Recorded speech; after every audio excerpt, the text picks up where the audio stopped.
we have set challenges for you to hack. That's why it's a hackathon. What we'll be grading you on is how well you're able to hack and bring out that product that we've given to you in your different sectors. Do you understand? And then that will be scored by the mentors for us to decide who is winning in that sector. At the end of that sector, we have one person that will come out from each of the 4 sectors. Those 4 people are actually the people that will now go forward to pitch the idea to the judges. Then we would have the first place, the second place, and the third place. Is this clear? Is this clear? Is this clear? All right, thank you very much. Okay, so we have a hand here. Okay, please, I need to pass the mic. Hello. Please, the pitch for tomorrow. Yeah? Is it the same 5 minutes? Pitch for tomorrow. The one against each person that comes out from each sector. Okay, so elevator pitch across the world is 2 minutes. We are all in the tech space, we all know this, right? Okay. But what we'll do tomorrow, we will almost decide it tomorrow, but the standard one you should practice with, if eventually you meet up, it's a 2-minute elevator pitch. Do we all understand that? Do we all understand? Oh. Is there any other question? Okay. Yeah.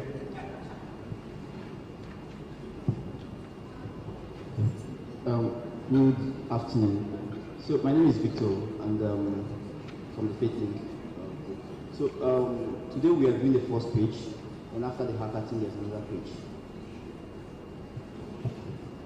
I think I should run through this process once more. Yes, sorry. Wait, so that we won't have this question, because it's almost like this question keeps coming up. Please, every one of you that came here with an idea, that idea will be pitched here right now.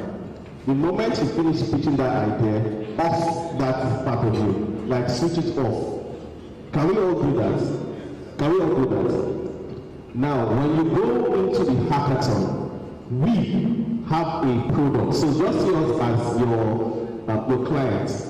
We have a product that will specify the features that we want to be built. Your team, because we feel you have, if you can build what you built, you have the skill set to be able to build what we want. Do we understand up to this point? Do you understand up to this point? All right. So when you go into the hackathon, you are going to be building the product that we have given you the features of. Is that clear up to this point? Now, when you build, we have a scoring metric to show if one, you were able to build the feature, you have a mark for that. If the feature that you built is functional, you have a mark for that. If the design of that feature is easy for me to navigate, you have a mark for that. If the feature is friendly, like it's user friendly, you have a mark for that. And then if you made the feature have something awesome that we never even thought of, you have a mark for that. And that's your full 5 mark. And that's where we will run through the entire features that is on that app. Do you understand? That's how you be graded. Now, in your sector, everyone in your sector, you guys are competing together for us to get just one person from that sector. So you've been classified in the social media sector. The 3 of you or the 4 of you are all competing against each other. Only one person will come out from that. Now, the person that comes out from that is going to be pitching that product that you've spent time to build to the judges. Do you understand now? Now, before, so from each of the sector, we have one winner. The 4 people are actually now going to be pitching to the judges for us to decide who the first place is, the second place, and the third place is. Exactly. Exactly. The way the postal hackathon is this. Now, because there is a maximum of 3 people going into a hackathon, right? There are teams that have like 4 or 5 people. Okay? So if within the people that are hacking, the person that does the presentation, and he also, if he does not go into the hackathon, do the pitching. Sure. It's a team. We only have 3 people representing you because we can only accommodate for 3 people at the poster. Do you understand? And so it's, what you're asking me in my head, this is how I'm interpreting it. You're asking me how you want to share the money when you win. I don't know. That's what I'm saying. I'm telling you that's how it's playing in my head. Like, that's your team. Like, you guys will decide. Do you understand what I'm saying? There are people that are good in presentation. No, I know. That's fine. We also understand that. Do you get? What the hostel is not even going to accommodate the people building. Do you understand? So your team is still your team. We are not breaking your team. We are just telling you that we can only accommodate 3 for the hackathon. That's all we will say.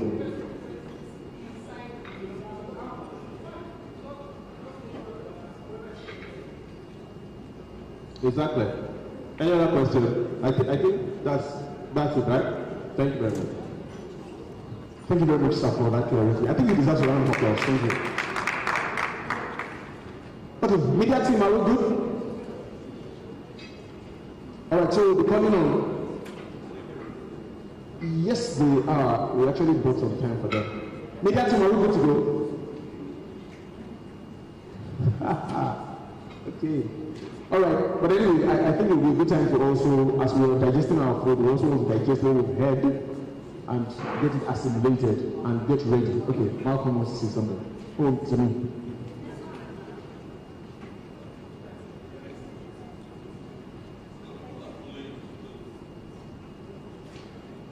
Okay, so this is to tell us how important this event is. We have people watching and people who will watch. And that was just to portray the fact that we would need the media guys to capture every part of the speech. So we're trying to buy a little time for them to tidy up their things. Because if we start pitching and they're not able to capture it, it wouldn't be the best, if you ask me. So we would need them. And that's to say that it's something very important. You want to put your best foot forward. I'm sure we'll have all our speakers, let me use the word speakers, ready for each group. Okay, so I'll go in this order. I would like to call you. You don't have to come out now, just listen. And if you don't hear your name here, maybe you don't hear your group here, kindly indicate so that I'll know. So we have testifier, we have HRs, we have Operation Good Samaritan, that's OGS.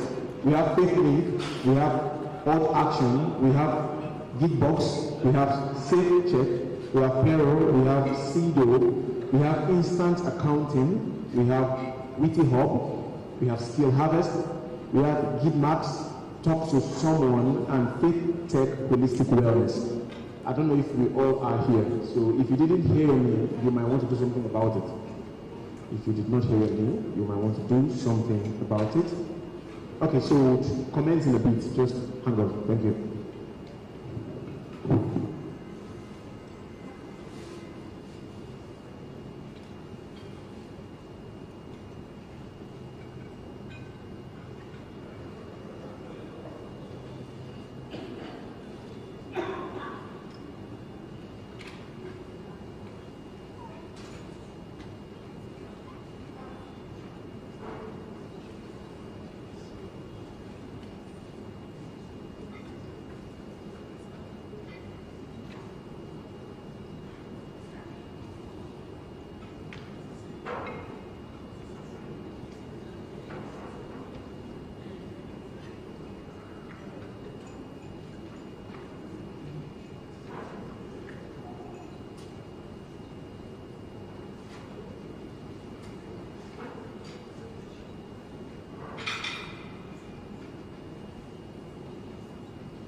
So we have what we've just added, and that's the group Word Light, and that's just for the records, for everyone to be aware of that.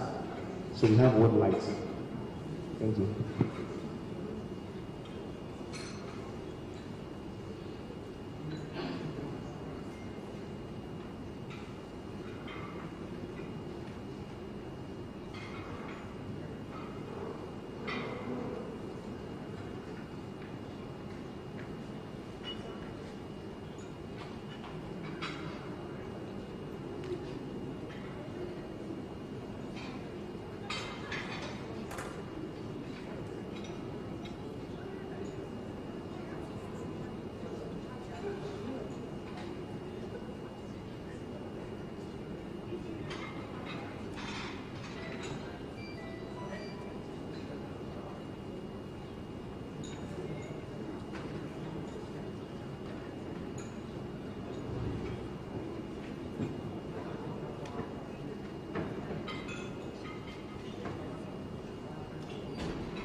Attention, please.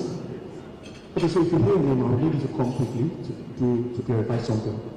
Nandi, now of HR, I need you to step out to clarify something. Thank you. Faithley, Victor Asian, Safe Check, Prosper, Gabriel, and Witty Hawk, David, Amos, Olua, Tony. Okay, and the Skill Harvest, Frederick Adeliji, Faith Tech Holistic Wellness, Augustine. I will need you to please come. Thank you.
Okay, so we are going to commence immediately.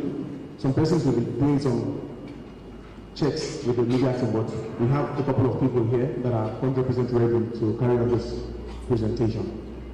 So I'll be starting with Operation Good Samaritan, Sesu Abenga. Let's put our hands together for him as he comes forward, or as they come forward. Sesu Abenga, are you here? Operation Good Samaritan. He stepped out. Oh, okay. So I'll call on Uyosa from Odd Action to come forward now. Thank you. Let's put our hands together to come forward, or as he comes forward. Please, let's listen intently. Thank you.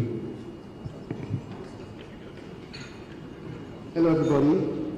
All protocols observed. I want to thank everybody for this platform that has been given to me. My name is Uyosa Egaiwa. I'm here to represent Odd Action team. And I want to ask this question. Have you ever been burdened with the task of coming up with minutes for a 2-hour meeting? Or you enjoyed the keynote speech by Mr. Juma here, and you recorded it to listen to it later, but you know, in today's day and time, it's very difficult to go back to Teams, to social media and all that.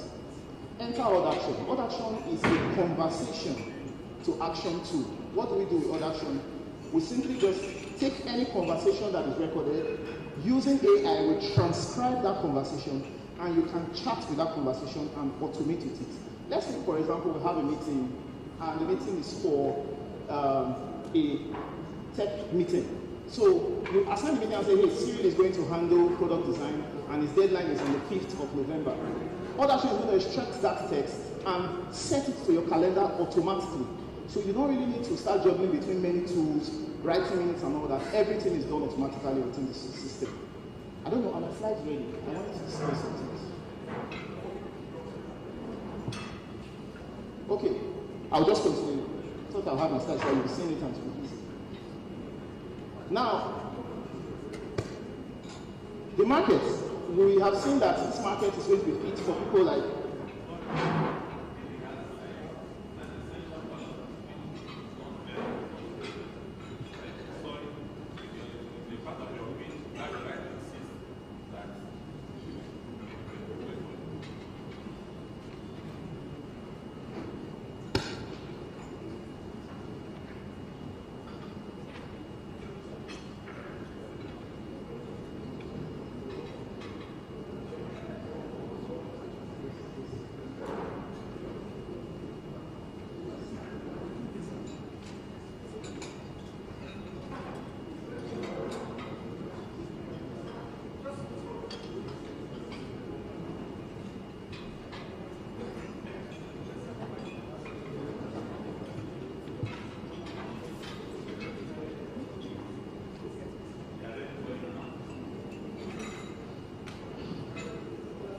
Attention please, please. If you have the second mic with you, I'd like to have it. There's a second mic somewhere. Okay, thank you. So just hold on a bit. Although this is louder.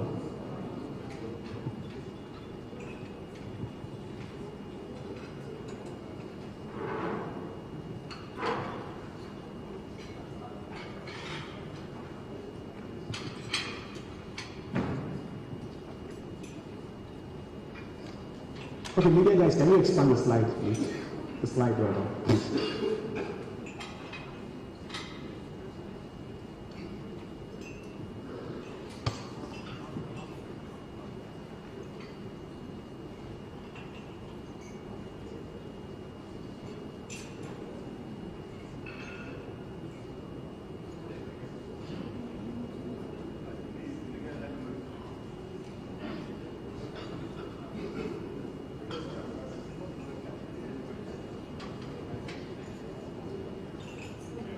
So we're good? Can we proceed? Okay. It said a minute. 1 minute, right? We are good. Yes, please. All right, thank you very much. I should also apologize for it. But anyways, let's just go ahead. I don't know, I think I should start again. All right. Thank you. All right. All protocols are observed once again. My name is FWC-Abuja, and I am representing the Odd Action team. And I asked before, have you ever been burdened with coming up with the minutes of a 2-hour meeting, sometimes 10 hours meeting, and you are just so tired about it? Or you listened to a keynote speech, you recorded it, and you wanted to go back to it later and all that, but you know, recording it is somehow to go back to it later. Enter Odd Action. Odd Action is your one-stop app that you can take any conversation or recording, transcribe it into text, and automate with it. I gave an example before. For example, just think about you have a meeting and you assign someone to do tasks, you set deadlines and all that. Just from the conversation, you don't need to type anything. Just record it, be in the meeting, and Odd Action is going to extrapolate all those data using artificial intelligence and automate with it, sync with your calendars, and create tasks. Please just scroll. Now you can see some of the problems: manually managing meeting notes, important details from calls and conversation are also forgotten. Sorry. I also forgotten. And keeping track of tasks and follow-up is also difficult, but Odd Action can do all of that. So please just move on to target market and opportunity. The target market is corporate professionals, for example, freelancers and entrepreneurs, students and educators, and general consumers. They can use these apps. Now, the key features we have is audio recording, AI transcription, call meeting summaries, action automation, cross-platform compatibility, privacy, and security. Future add-ons we are looking at is something like language translation, because we already have the transcribe test. Since the meeting is in English, for example, you can decide you want to have this conversation in Spanish. The app is able to do that. We have things like speaker identification, emotion analysis, sentiment analysis, if you want to call it, coaching mode, call center mode. This is a B2B software that we're looking at expanding it. For a call center, they can deploy this our software, get calls across all their customer representatives, have it transcribed, and take action with it without any human input, just to the app. Our business model is a freemium model where we have, if you can go to the business model slide, here we have a freemium model where you can try some tools like recording, transcribing, and all that. Then you will not have to pay for some advanced features like cloud, backups, and also more tokens for the AI transcription. Our revenue forecast, we are looking at charging around $100. We are looking at charging around $100 for this program per annum. And by year 2, we are looking at having 100,000 users. And that will equate to like $10 million of revenue by 3 years. We're asking for $100,000 for a 20% stake of our seed funding round. Thank you very much. God bless you.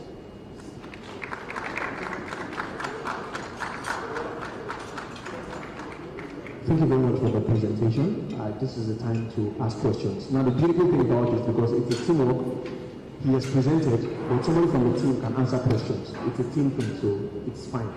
Please, we have questions for him to answer. You have a question? Oh, yes, please. 2 minutes to answer questions. Okay, somebody has a question.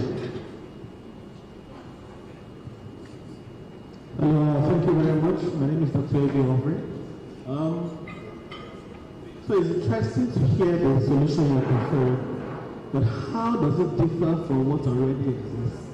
Because I know multiple number of solutions that do the exact same thing. So is there a Nigerian or any aspects you are bringing to it that is different from what's currently freely available? All right, please. Immediately, but just go to my competitive advantage slide. Thank you very much. Yes, that's slide you know, competitive advantage. So now we have a product like Otter AI, we have things like Rare, Google Assistant, Siri, Alexa, Notion AI. These are other competitors that have the same features we are looking at, but they don't have all of it in one. So our specialty is that you can record a 2-hour long conversation. Siri, you can only just talk to it, it responds immediately, talk to it, responds immediately. I was talking about recording a full meeting, a full class. I was talking about even imputing audio that you've already recorded before into the app, and if you transcribe it, you can now chat with it, you can bring out stats from it, and you can automate with it. We are going to look at integration with things like Zapier, Monday, Asana, Google Calendar, those kind of tools. Those are the kind of integrations we are looking at, and that's going to set us out separate from the competition. One last question. So how many people do you speak with that said they had the problem? Yes, for these particular issues, like I said, I myself have the problem, many other persons also have the problem, because taking minutes of meetings sometimes can be very, very tedious, and following up with those minutes is also a very, very tedious aspect. So people that need this kind of solution, they have that problem of trying to come up with those minutes and actionable tasks and time that will automatically synchronize their calendar, so it takes off that burden from them and make it very easy for them to use the app. I like the idea, but I think it's also good to validate that other people in large markets say they have the problem.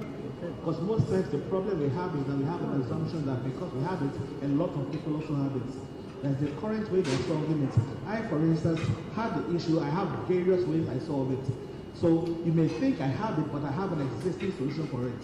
So subsequently, it would be nice to have an actual survey and a number of people that you surveyed, and so maybe 80% said they need this, and that's why we are going into it. Thank you. Thank you very much.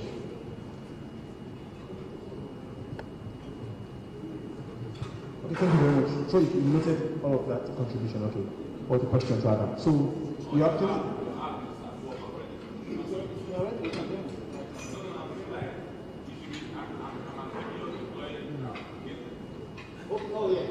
Yes, please. All right, thank you very much, sir. So your time is up. It's actually 5 minutes now. Let's put our hands together. Yes. Okay. Yes, please. Okay, so there's still a room for...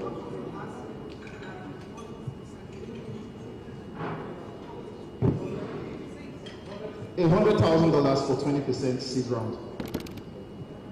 All right, thank you very much. Ma, you have a question? Yes, feedback. So you have 3 minutes to pitch. So what this slide is like 5 minutes, and so you didn't do well. You know, putting out the information, because you see the questions, the key questions the investor had to ask you. So there is a slide or template for 3 minutes, so that you are on point with every important detail. So by the time you're getting to this point of 5 minutes, you would have gotten the interest of the investor, and these 5 minutes will be typically presented in the office or somewhere where you can sit down and now read details.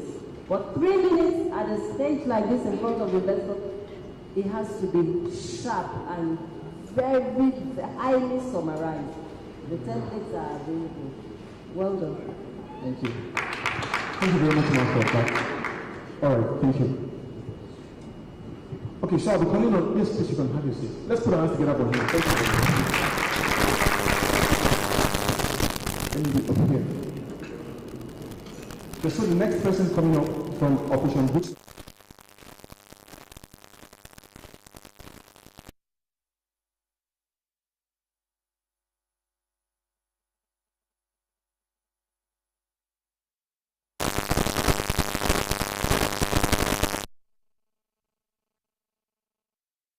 Good afternoon, everyone. Our protocol security observed. So I'm here to talk about Operation Good Samaritan, and basically called the Samaritan. It's basically a tool to help us use technology to love God through technology, basically. And what's the problem? Currently, I don't know if you're like me, I go to a church that is a loving church, right? But sometimes giving can be, it can burn you out. You wake up and there are so many things pouring at you. What if, of course, that's what God says, but what if we can be strategic about it? So I thought that we could build a system that basically, that is freedom focus number one, that will help people to gain access to physical, spiritual, and financial assistance, right? A platform whereby you could wake up in the night and somebody could donate his time to just help you out, right? I was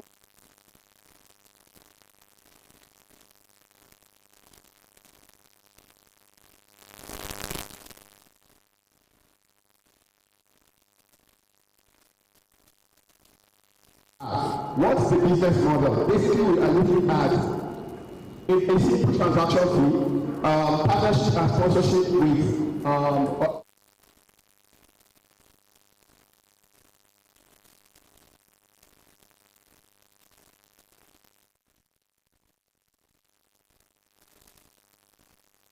and the system is holistic. It's not just monetary. We are looking at the whole man, right?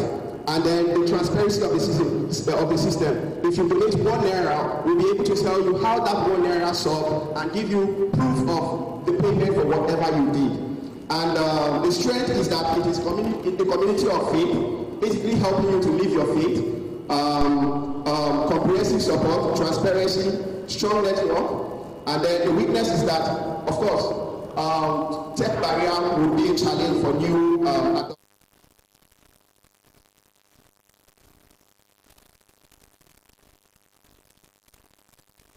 The system.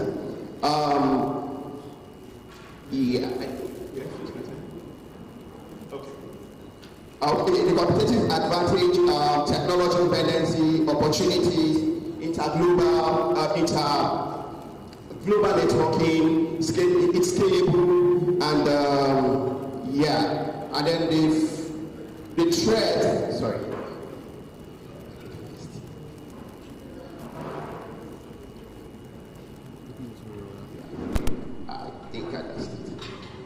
Yeah, but okay, sorry. So currently we are at the ideation stage. We have been able to solve the bottlenecks of abuse to the system and things like that. We were hoping we will begin our MVP today, but the plans differed. So yeah, but we wanted to use to build this, but yeah. All right, thank you very much. So let's put our hands together for him. Thank you. Actually, your time is about up, but let's take one. Let's take one. Yes, okay, you have 2 minutes. So let's take 1 or 2 questions. Sorry?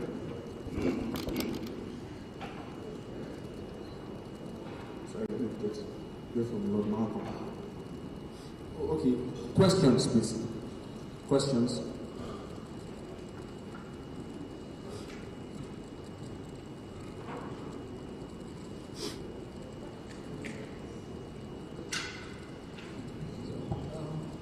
Unfortunately, we're not able to clearly grasp what it is you said.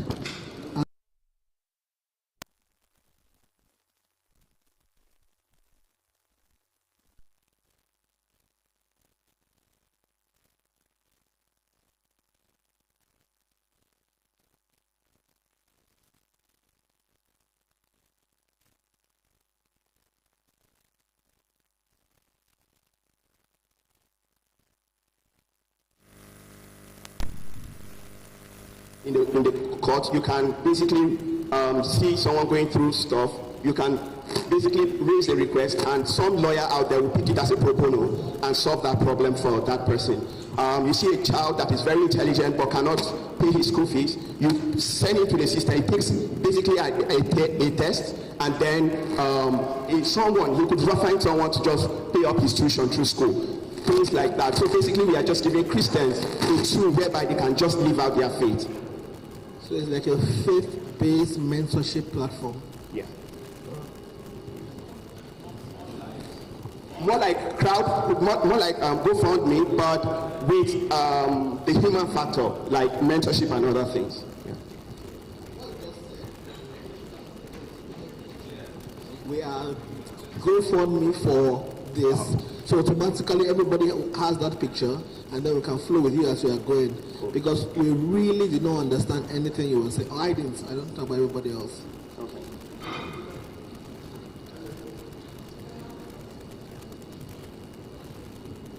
Well done.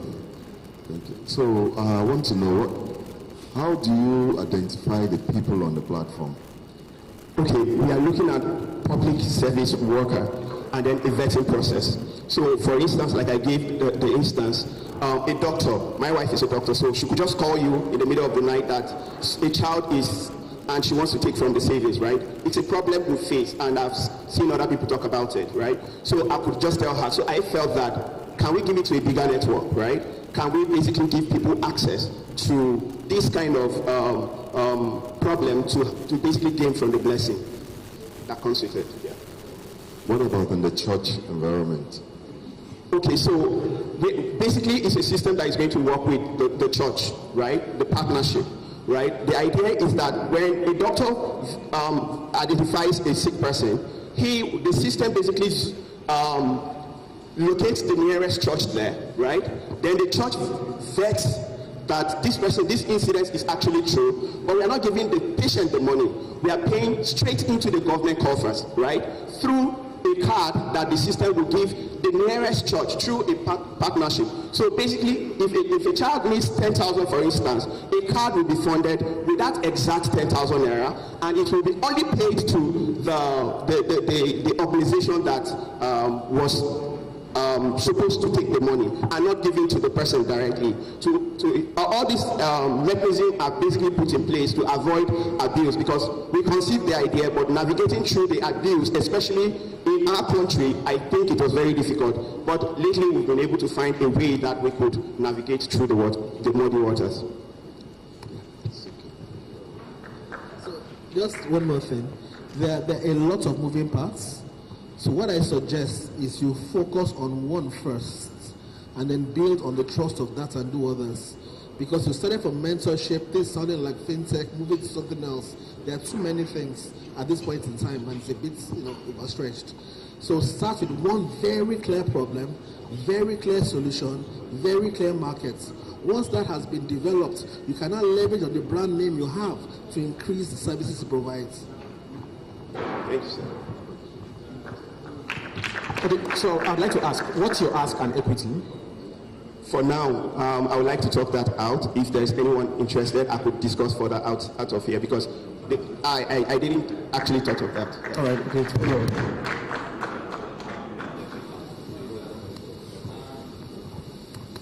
I think the other speaker about the issues that you need to pay attention to. Yes, sir. I think you could do with clearer thought process and more surgical. Is it my friend?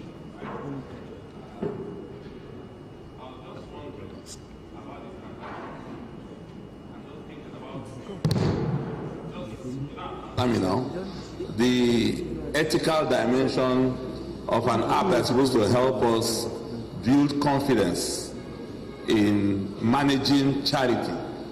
That's what I got. Initially, I struggled with, like, say, a lot of moving parts. And if people raise ethical issues about, you say, a small percentage on financial transactions, obviously the maintenance of the system. How small is that percentage? 0.05. Okay, I just thought, because for just somebody walking into the room, you want to help me manage already. There is donor fatigue. Yes. And then you're talking money again. You understand? So I don't know that you get the point. I do. It looks one kind. Yes, sir. So just to consider that along with the more excellent.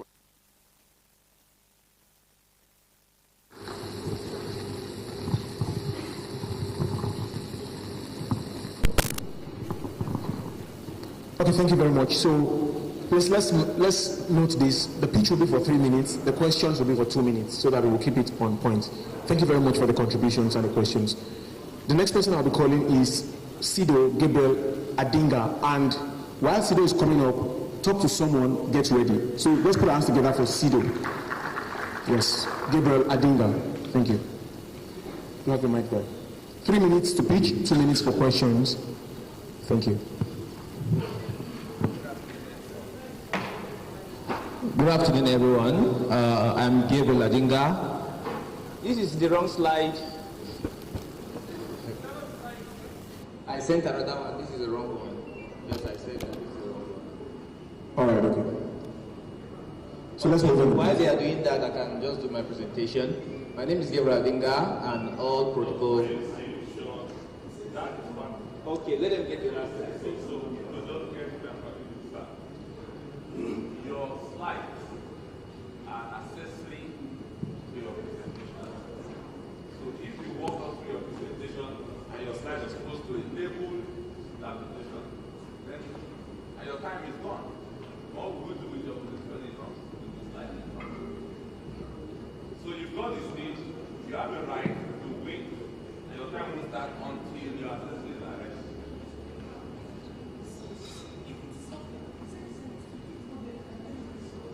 Okay, so we are sorry for this. What happened? He submitted a couple of slides, so that's why we have this. Sido. Okay, so. Okay, please. I need to evacuate the stage now. I'll call you back. So let's proceed. But let's put our hands together.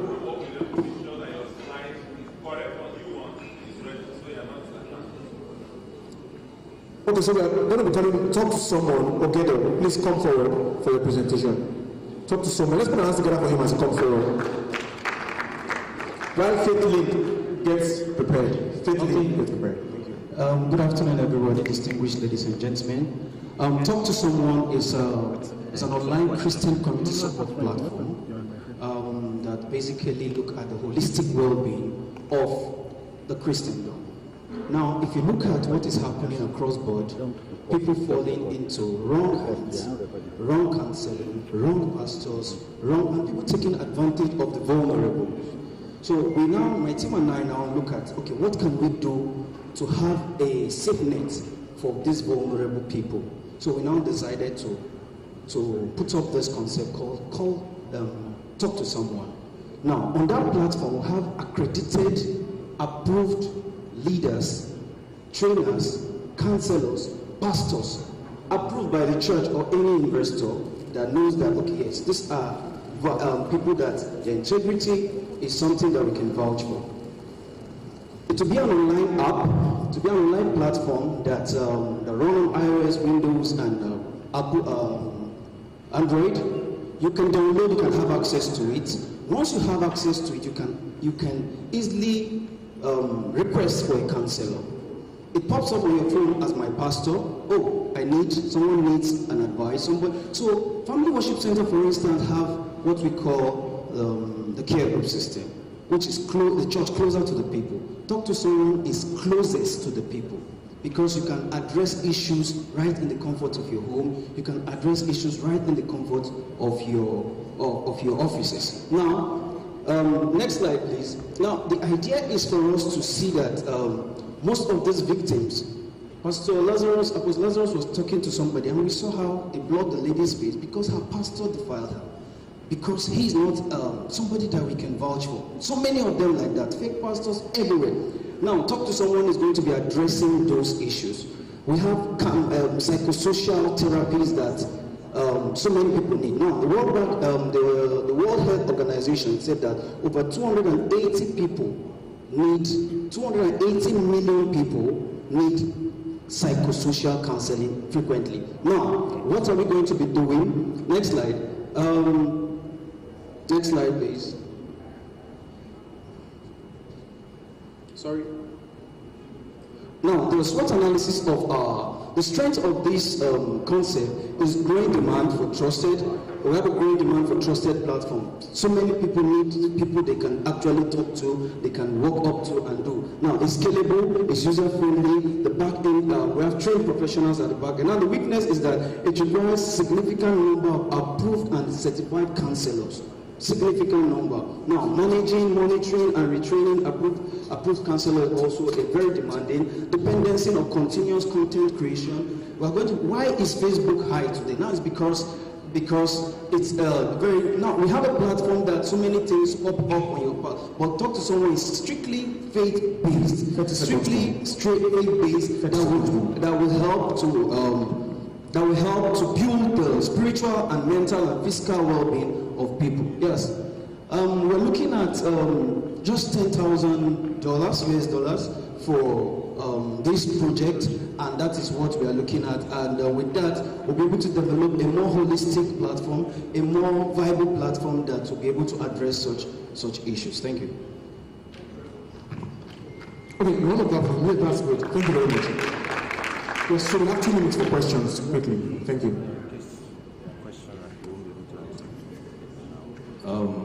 Thank you for the presentation. The $10,000 you're asking for, what equity is tied to it? What percentage of your equity is the $10,000 for? Now, the $10,000 basically basically the build-up. You have, it's your idea. Yes. If I'm going to give you $10,000, what am I getting out of, what equity am I buying from you? In percentage? Yes. Oh, if you're the major investor, look, we have it there. We have expected growth rate 20 to 30 annually. Okay, 10%. This is not correct, please. Please, this is the wrong slide I sent you. It's not 50, it's 10. Okay. Yeah, it's the wrong slide. So $10,000 gives me 10% equity. Yes. Okay.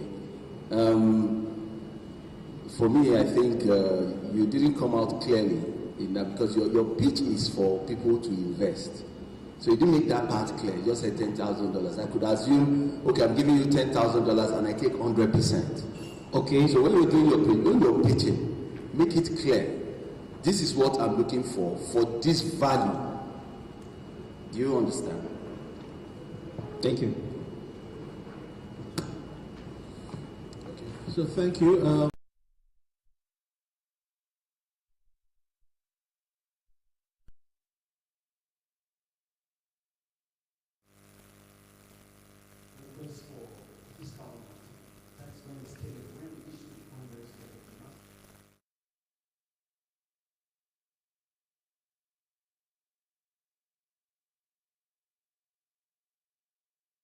Train and return. That is why it is faith-based. That is why the concept is targeted at the church. We can deliver it on the template of the church and see how we can have most of our pastors, which are already trained, come on board as counselors. If I'm from Asukoro, for instance, and it pops up, oh, Pastor Michael around that sees my message, oh, somebody around that axis needs my. So if the demand becomes spread across board, whether Lagos, whether in anywhere part of the world, we can easily get approved, accredited, trained counselors from the church, not just any type of person. So just 2 last quick things. 1, is there any remuneration for the people providing the service?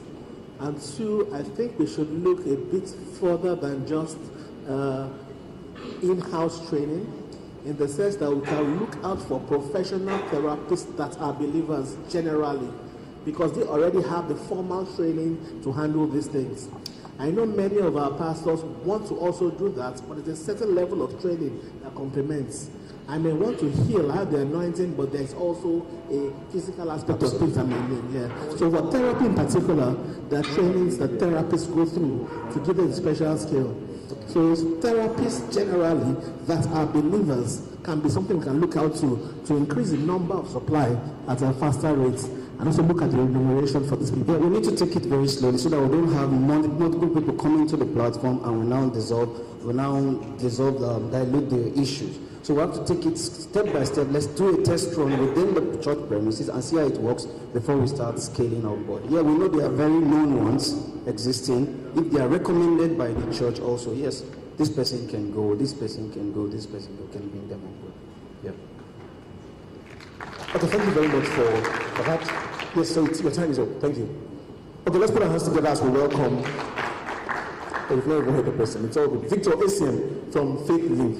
Victor Essien, thank you. So you have 3 minutes for your pitch and 2 minutes for questions. Thank you.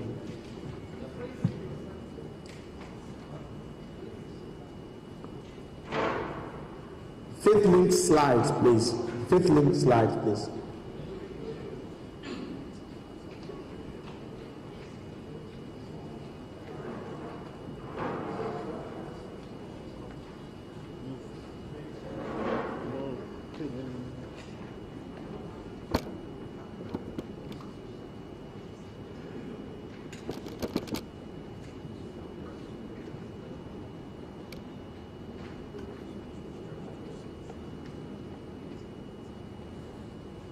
So when we're making our presentation, there is someone that actually has a timer at the back. So please, once in a while, as you're making your presentations, just adhere to what you're saying, so it helps us make fast. Yes, it's at the back. We would always, so once in a while, we look back to see that. And that goes for everyone, so please don't present it.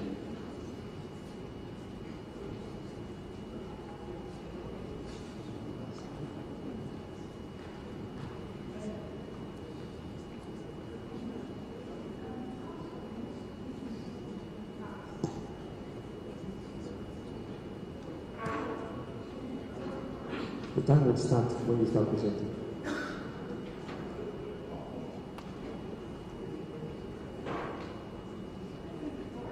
Yes, faithfully. We had a lot of odd action this morning or this afternoon. Yes? Odd action is in our pieces.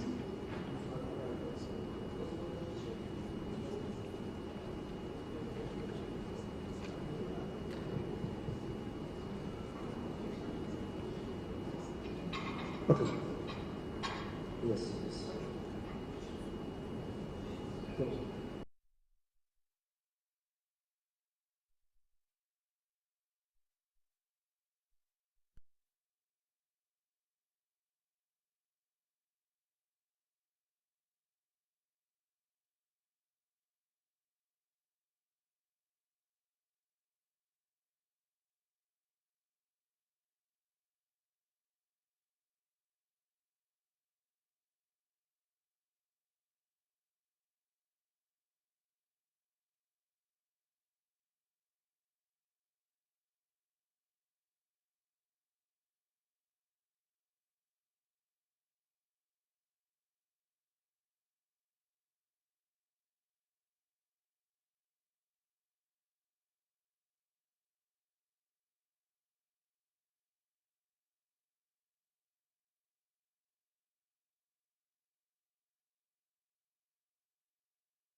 Connection and point in one place.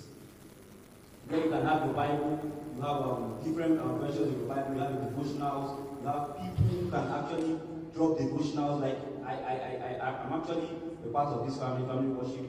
You can have our leaders dropping devotionals on a daily basis where we get to receive enriching messages and words from our pastors.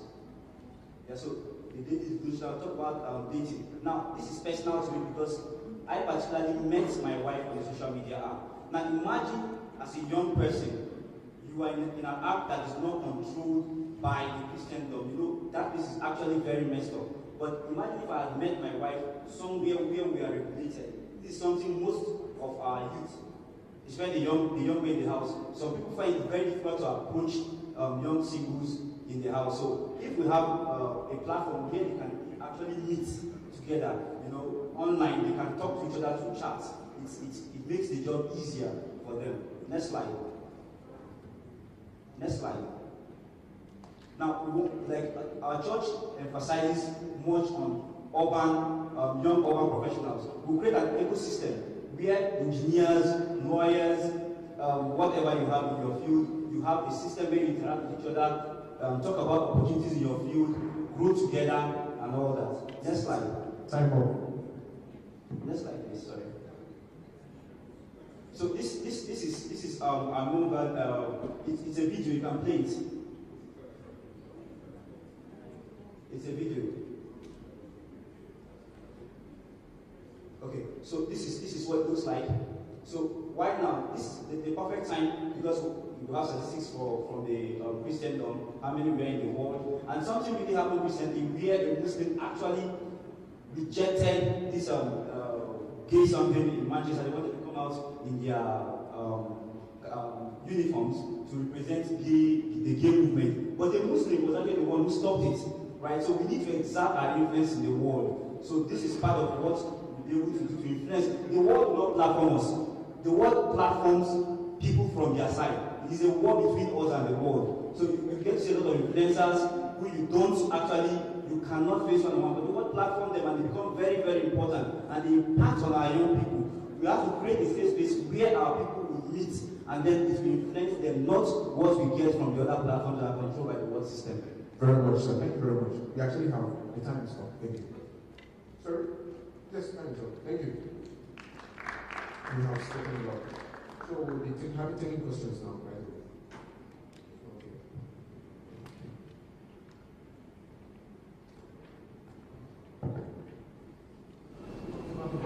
Okay. In summary, what I understand is this a social media application? Yes, it is a social media. Now, to summarize this is social media. Yes, it is. Right? Is it safe to say Facebook is that what you're saying, but for Christian? Yes, it is a Facebook for Christian. It also have games for children. It has a meeting point for everybody in the body of Christ. You can also do a devotional there. You can get meetings. Okay, for example, there is something about the drama you saw. Let me mention this. The drama unit, when they do drama in church, yes, they can't play certain videos. They can't be prosecuted with flag it, but you can stream this on our platform. You stream it on the platform and you play whatever music you want to play there and it will flow. I don't know what you're talking about drama, but yeah, what is the ask and for equity? What equity are you willing? So we were asking initially for $10,000. Initially? Yes, for $10,000. We open other avenues for funding. Yes. But for $10,000, we get 20% equity. Well done. So what's the business model for this stage? Okay. Right now we are at the developer stage. We have my developers. We are working on it. We have put in a demo of what it looks like. We are at that stage where we have built the web application and all that, but we are yet to build out the app itself. Further to that, what's the innovation? What are you doing differently from every other? Yes, what we are doing differently is that we are creating a safe space where Christians can be in without influence from the outside. It is a safe space. It is where we can actually be ourselves and influence ourselves in a godly way. Okay. What actually first was asking was how you make money. Okay. Yes. Okay, thank you for breaking it down that way. Now, how we make money is this. The games. We have in the app where we develop games like Bible questions, trivials, where children can actually grow spiritually. Now, doing that, as these kids play, these games are going to be very, very DOT is what addictive. Not addictive. Addiction is very bad. So it's engaging. Now, as they play, they develop spiritually, they understand the Bible more, and then they gain coins, they get to stages. So it improves them as they go up. How does the platform make money? No, the platform makes money when you buy coins. You have to get to stages. It is stages to get coins. The users get to subscribe. It's a freemium app, but to get to certain stages in the app, you buy coins from the users. If you get to a new level, you will buy coins. Yes. And then there will be a subscription aspect for certain premium features. So I think you just need to think about that a bit more. Because many businesses start without having a clear monetization plan in place. So let's look at how the unit traction or let's say the traction numbers pick up, and let's see what we can do from there. Because for them, targeting children, so you say for the child to get to the next level, you have to buy coins. Where are we expecting a sustainable market? Yes. Not just children. Not just children. We have a dating segment for young adults. I think you've made your pitch about, and you can engage further if there is interest in telling. The question they're asking, why should someone give you $10,000 for 20% equity? What, in a nutshell, is your plan to make this thing, when you develop it and launch it? What is your pathway to making money? Okay, like so many social media apps, there is advertisements. There's advertisements in the app. You can do advertisements. Now we believe that this app is going to engage the body of Christ. So you're learning how to be precise. You didn't say that. Advertisement. He asked you a question that was very apt. Is this Facebook for Christians, for faith-based community? And he said yes. So I would have imagined that your next thinking is, this is it. So I expect to be making money. Do you understand? And you didn't talk about your competition. This is Facebook. You're saying the Facebook and other people out there, you have identified a challenge. The challenge is a sense of opposition to faith. Right? So you want to create an alternative that caters to that community. You keep it simple. You could have delivered this in 1 minute. Right?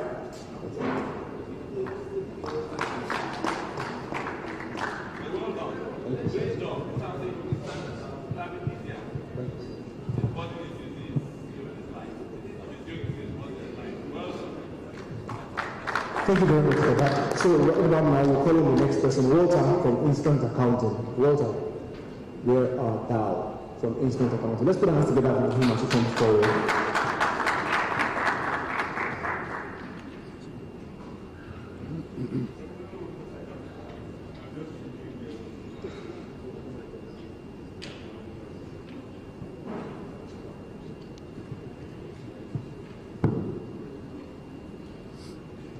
Praise the Lord. Okay, I'm ready. My name is Obrani Walter Osesua, and I'm here to push for instant accounting software. And before I go into this, our accounting software is for small and medium scale business, because we all know that small and medium scale businesses suffer because of accounting issues. Most times, not because they don't have capital, but because of fraudulent transaction, improper accounting, not knowing where the money is going and all this stuff. So that's why we came with this idea. So instant accounting is a good and also a desktop application that is designed to eliminate accounting stress. So you don't have to hire a professional accountant as a starter. I have a small business too. I can afford to hire a professional accountant. So this is just like a one-time payment. You just pay get it and wants and to be doing. Now, this is not just an accounting software. The major topic is accounting through AI. So it's an artificial intelligent accounting software, and it can easily turn your receptionist into a professional accountant. The next slide, please. Next slide, please. So Insta Accounting is an AI-driven accounting package that it leverages on machine language, natural language processing, and data analytics to streamline financial processing. It's available, like I earlier said, in web and also desktop application business. What are the key features? Automated data entry and categorization. You can categorize your losses, your profits into different books. Real-time financial insight, we have visualization. You don't need to look at numbers to look whether you make profit. You have visualization that you can look at the chart and see whether you make profit or not. Then we also have fraud detection and anomaly recognition. Now, there are many accounting software that can bypass security. I have one I'm using that by just changing the date, you can post a transaction to 2021. So we designed this one so that you can detect any fraud in case somebody wants to manipulate. You have to look at unusual patterns and detail, and it can easily send an alert to an email that there's a fraud, a date was changed in the system, and proper detail can continue from there. Advanced reconciliation, tax compliance optimization, expenses management, is also customer workflow, is scalable and accessible. Please, next slide, please. Now, automated data entry. This software can accept direct inputs, or you can also upload your file. It's okay, I have my file in a CSV or Excel format.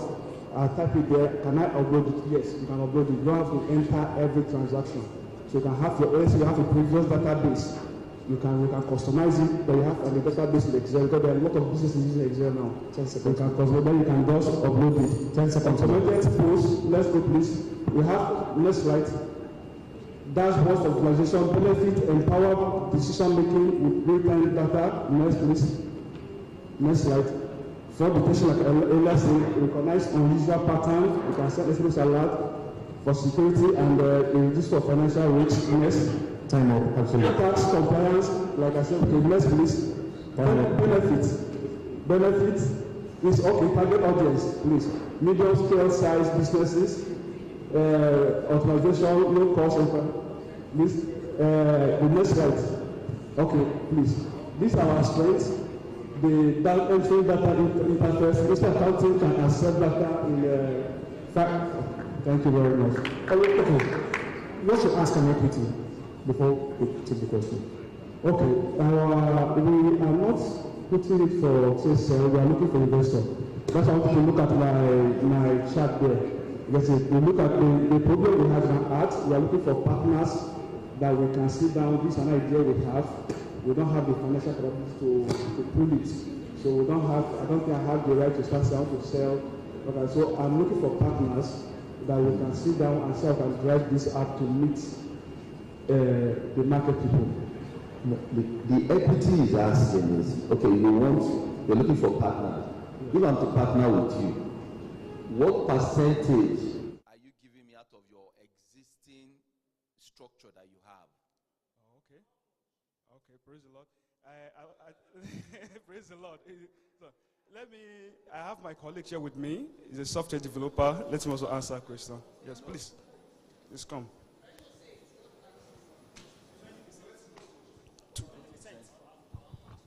On $20,000.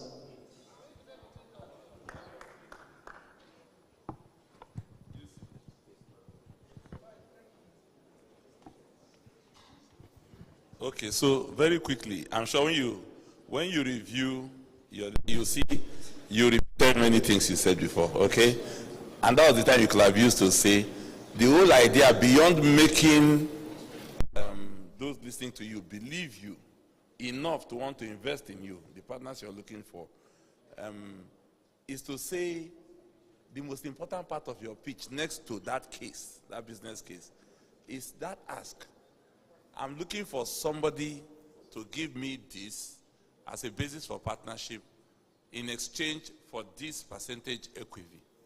The rest of the story is why they should give you that. And that why, and everybody else should take note, that why consists of, this is a brilliant idea that meets this need, that solves this problem in a way nothing else is currently doing. This is why I think that if we have this, we can make this. So far, nobody else has said this is how much this can make.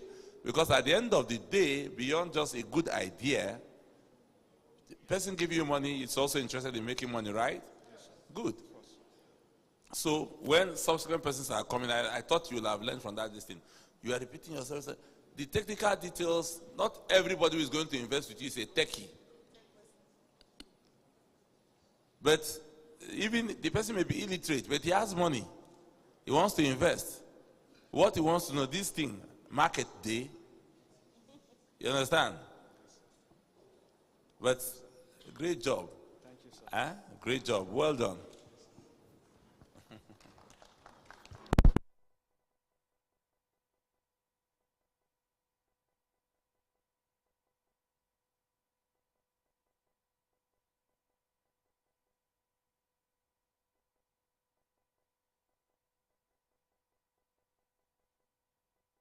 Businesses. It's our target. We believe that the one that can afford a professional accountant. But also, this scale business, so our target is small and medium scale business. Okay. I will suggest one or two things that will help to improve your product, because you missed out a very, very important segment, which is the mobile app. As we know today, most small-scale businesses, women especially, are running on social media. They use their social media handles to sell more than even the e-commerce websites. So now, those people you're targeting, they won't sit down in a desktop, and they will not be in a web browser to transact their business. So if you have it on a mobile app, you're actually going to reach them. But now you're cutting them out because they don't have a computer to go and sit down and use the accounting app. So if it's in the form of app, okay, so that they can use it. Okay, thank you. Thank you, sir. I'll just add one thing. There are some ideas that look very interesting on the surface, but you need to go and find out why it's not being done, because I'm aware there are lots of people that have tried something similar and it has not worked. It's not because they are not smart. There is something that happened. So it's better to find out that thing that happened and try and make sure you don't fall into that trap. Because the problem and solution you mentioned is a problem and solution many people are talking about. Many people have tried to solve it. But why is it still not solved yet? There's something that they're not doing. Find that out and it will help you a lot. Yes, thank you. I wasn't sure if you already have a product or this is just an idea that you are pitching here. We have a product. You have a product. Yes. So I see, okay, that it had to be clear. I wasn't sure. Then secondly, the way the figures are flying, percentage and they throw X dollars, at least let us know if it's a product, how many people currently do you have on board it? How many people are you? Those are things that guide, people's interest. How many users do you currently have? So if we're, that kind of thing, then I think it will guide investors' interest and all of that. Thank you. Okay. Another thing, because I'm sure you've heard of vanity metrics. So it's not about if you have subscribers, are they paying customers as well? Because when you mentioned, you said $20,000 and 20%, the question is how did you come about that figure? Because what boss was saying initially is, if you tell us how you came about that figure, it means, I'm selling this, it costs this to subscribe for this amount of a monthly subscription, yearly, and this is what it is. Thank you. Well done. All right, great. Okay, should I respond? Can I respond? Okay. Okay, so before I call the next person quickly, I think it's worthy of note that we take note of everything everyone here is saying, from Major Lance, every other person. When you come out to pitch you are coming to pitch to your investors. Okay, so you want to give a buy-in. Now, if you say a lot of tech things, might not be bad, but at the same time, you might not have so much time for that. And then you always give us your ask and equity. So we don't always have to ask that. Ask and equity. Take note of that. Okay, so the next person is Gabriel from CEDO. Let's put our hands together for him as he goes forward.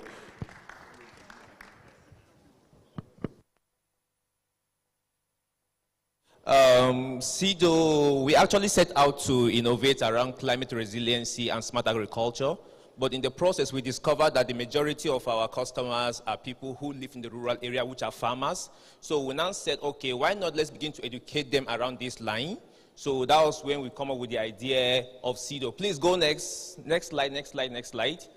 Next slide. Okay, go back, please. Go back. So in order to do that, we embark on a journey to build a web platform. This web platform is for farmers who are literate. On this platform, we are uploading courses on agriculture that resonate with the environment our farmers dwell. Next slide, please. And then we also build a USSD system where farmers who no access to internet but have a mobile phone can easily get information on agriculture as a pop-up SMS or as an SMS. And in some cases, we can put a call through them. Next, please. And then this is also a solar audio device. This solar audio device will be dubbed with recordings, particularly in the language of the farmers. This particular device is currently being used among the evangelists. It's currently being used, you can see a Bible in Fulani, in Hausa. I have a prototype at home.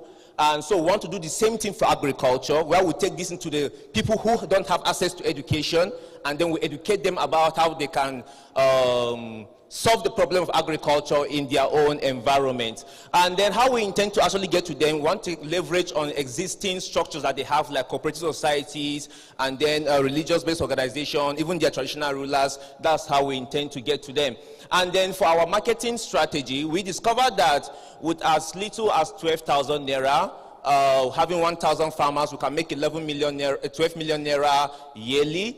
And that is that currently we are in talk with a farmer organization somewhere around Makarfi in Kaduna State. They have about 30,000 farmers on their platform, and they are willing to partner with us in getting this to their farmers. And I think that is all. So as for the SMS, we can also just the way you receive messages from MT and the rest of it, and they charge you for 10 naira, 5 naira. We also want to leverage on that as a subscription fee. Another thing again, the farmers, you might think they don't have money, but they have money. Let me explain why. A bag of corn is around 60,000 naira. So if I'm not giving you 12,000 naira for a yearly subscription for education and possible resources and other things, resilience crops and the rest of it, is just a peanut for them. And okay, for my ask, actually, this is very important for us, because what we are actually looking for right now is someone that will guide us in how we can actually meet with these telecom communication companies that will accept us on their platform.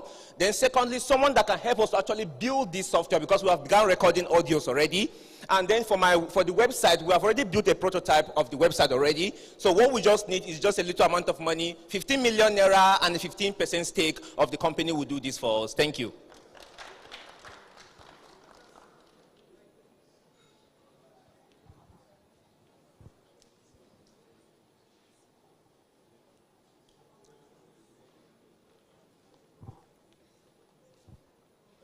Thank you, sir.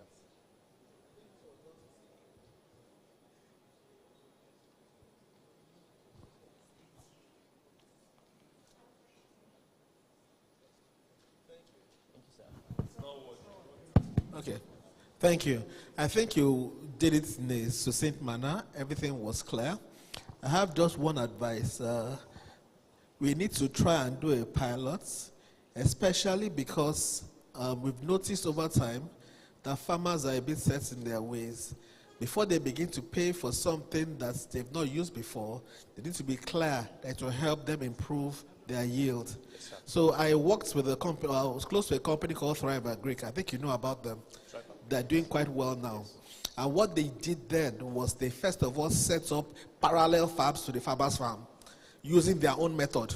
So the farmer is seeing that this person is making 10 times what I'm making. Yes, so when I now tell you to use my method, you are seeing my own working. Yes. So no matter how many videos you record or audios you record, there needs to be proof that what you are saying works. Yes. They've been doing this thing the way they've been doing it for a long time, and they are making money. You yourself said they have money. Yes. So if they have money, their way is working. Yes. Why should they change it? You must show something that shows why they should inculcate your methods into what they're doing. Yes, that's the key step. Yes, once they have that buy-in, you'll be able to get them to do more things. Yes, sir. Thank you, sir. Actually, we have begun talking with the farmers, and personally, I'm a farmer, and I know the challenges we face around this line. So we are, as we are learning, we're also practicing, especially on my own farm.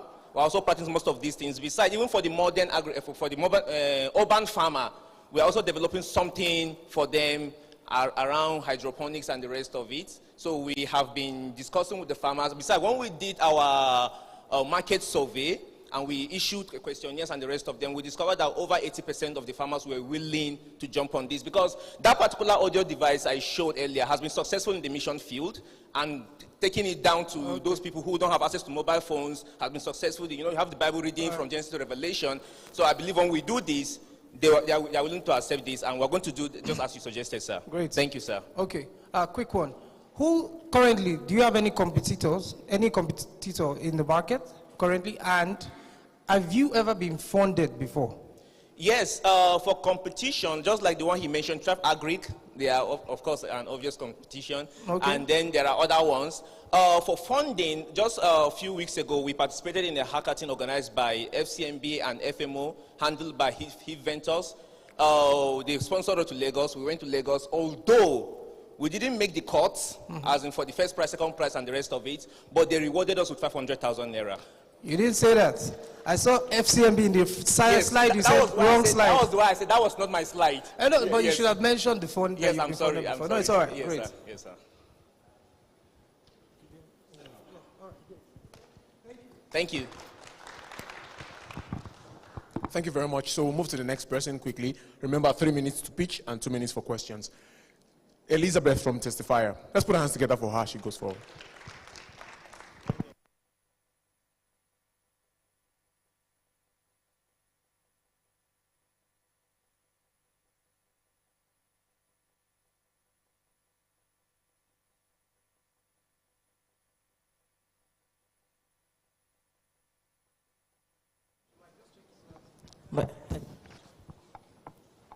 Come on here, all who fear God. Let me tell you what he has done for me. This Psalm 66 verse 16 in a nutshell describes what Testifier is about. Next slide, please. So the problem is there's a lack of testimony-focused digital spaces. There's ample addiction to social media, exposure to harmful content daily, and an oversaturation of bad news and information on the internet. Next slide. So our solution, Testifier, is a faith-focused social media platform where individuals can share their testimonies to glorify God and inspire others, submit and respond to prayer requests to foster fellowship, be a part of a digital evangelism through their churches and also individually. Right now we are at the idea phase, but the core features of our MVP would be testimony sharing and prayer requests.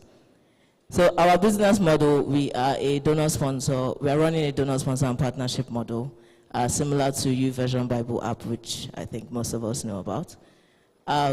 Sorry, please. Slide. So donations and sponsorships, strategic partnerships with churches, ministries to cooperate with us and fund initiatives like charity drives. And what we feel will probably be the backbone of Testifier is volunteers. So non-monetary contributions like people volunteering their time for moderation, content creation, and promoting the platform within their churches. Next slide, please.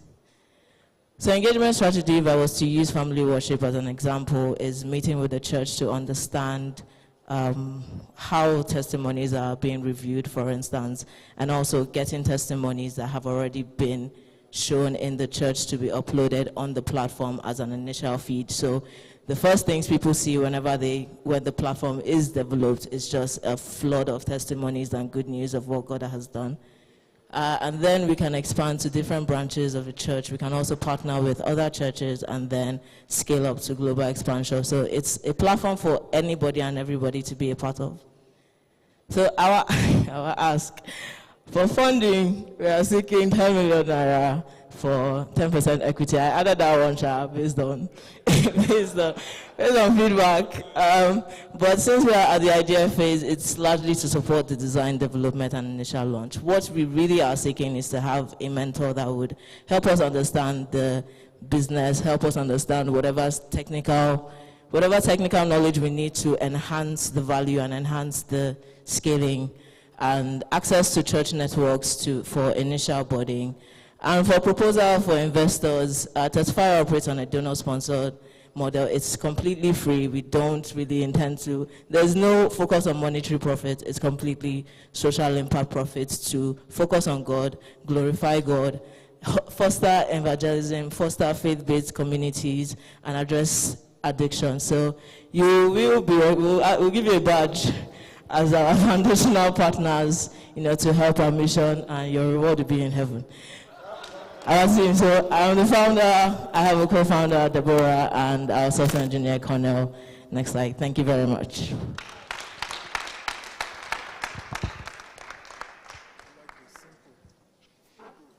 Any questions?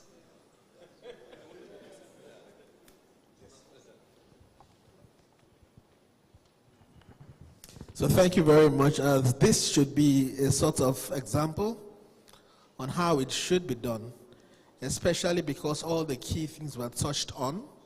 You didn't dwell much on any technical issues, and that was good. So a few key feedback. When you're asking about money, don't laugh about it. Yes, sir. Because if you are not serious about it, then why should we be serious about the amount you're calling? It just sounds like a joke to both of us. If you don't want to say it, don't put it there. But don't say it there and make it a joke. Secondly, your focus is donors, so that investment is not for equity, it's for people to donate that. Yes. Thirdly, I was curious to know what your minimum viable product would be like. What is the quickest, easiest way you can get something out into the market that may not require much funds? It may not be a real platform. So I'll use the example of my own business. We started with Google Forms, Google Sheets, Google everything. What can you find now that is free, that you can use to test the market? Platforms whereby you can upload, and you just find a free platform and then begin to put it out there and get the information inside there. Especially because you already mentioned, you're already leveraging on existing testimonies. So let's put it on. For donors, for instance, you need to show impact. Donors focus on impact. What impact can you show? The testimonies we put on over the past 4 months, these are the results we've gotten. And that's why we want more money to spread this further. Thank you very much.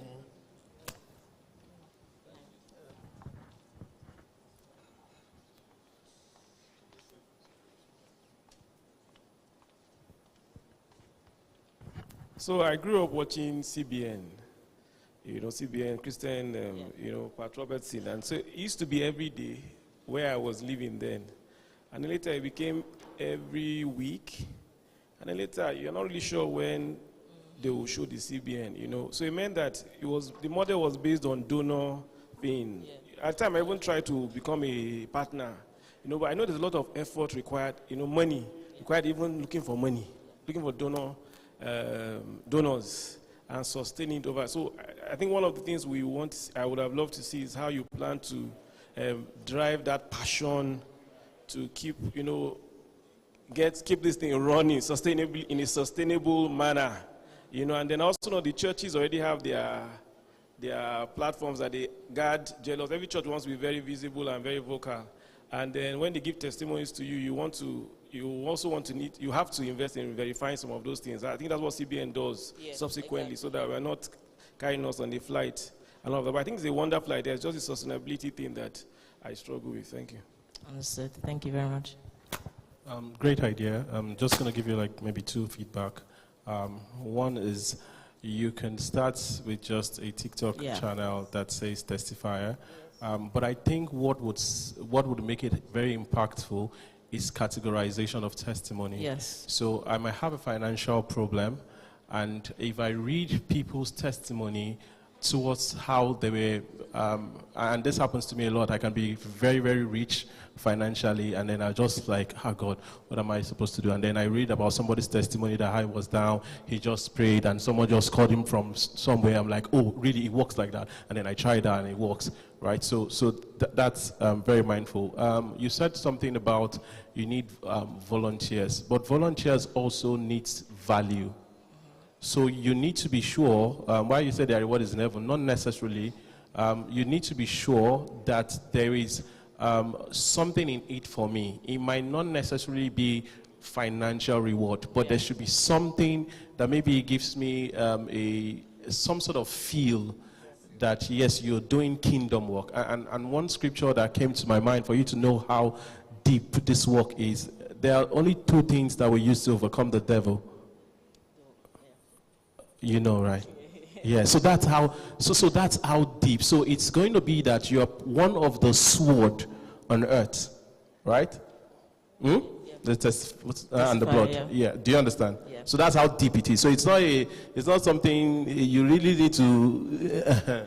Okay. So just to add to that, I think speaking on the strength, I know is what the focus is. Fantastic. And the value and the impact that I can make. The weakness is that it's heavily dependent on people, right? Okay. And making sure that we are reaching out to churches to get, not just to get their testimony so that people can see and be inspired and be uplifted, but we also need people to be reviewing these things and spending their time, because we don't want to use AI model. Fantastic.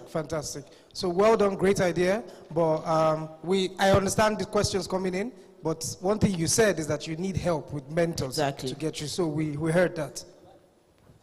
I thought you should have paid attention to something you said about categorizing it. Yeah, that's also an idea that we want to add. Fantastic. So because if I come there, I want to see testimony on healing. Yeah, by filters category, exactly. Yeah, absolutely. Yeah. Okay, so I thought that was very important. But I think you've gotten some very useful feedbacks. Yes, definitely. Particularly on working with something now. Yes, exactly. Because it will certainly help. It's not, I mean, even from Family Worship Center. Yeah, exactly. Yeah. Thank you very much. All right, well done. Thank you. Brilliant presentation. Thank you.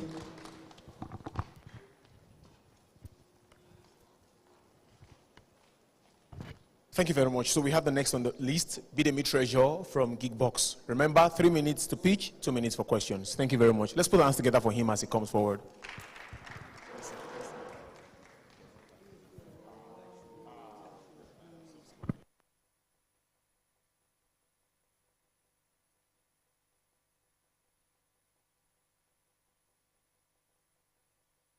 Hello. Good afternoon, ladies and gentlemen. My name is Bidemi Treasure. I'm the CEO of Geekbox. Imagine on a Sunday service, the keyboardist didn't show up. The sound engineer is not as good as they said. This is not just a story, this is the reality we face every day. As a musician and also as an event planner, I've seen this happen over and over again. I've been a go-to place for musicians, entertainers for over the years. And with my experience, I've created the Geekbox. The problem we are trying to solve. Faith-based organizations and individuals struggle to find quality and trustworthy talent because of few platforms tailored for Christian talents and services. That's one. Two, many talented creatives lack online presence or the right platform to showcase their skills, making them hard to discover. So we're creating a place to handle that. Lack of trust, you show up at an event, you agreed to collect 100,000 naira, after the event you didn't see the organizer. Or the organizer paid you up front and you never showed up. So we're creating a platform that can breed trust. We have a lack of verified credentials. What you pay for is not what you get. You pay for a particular, you're expecting something better than what you get at the end of the day. Transparent pricing. At times, your friends paid 50,000 naira to a particular MC. Then when you go to your turn, you ask for the same MC, he's asking you for 500,000 because he heard that you are a millionaire or a billionaire.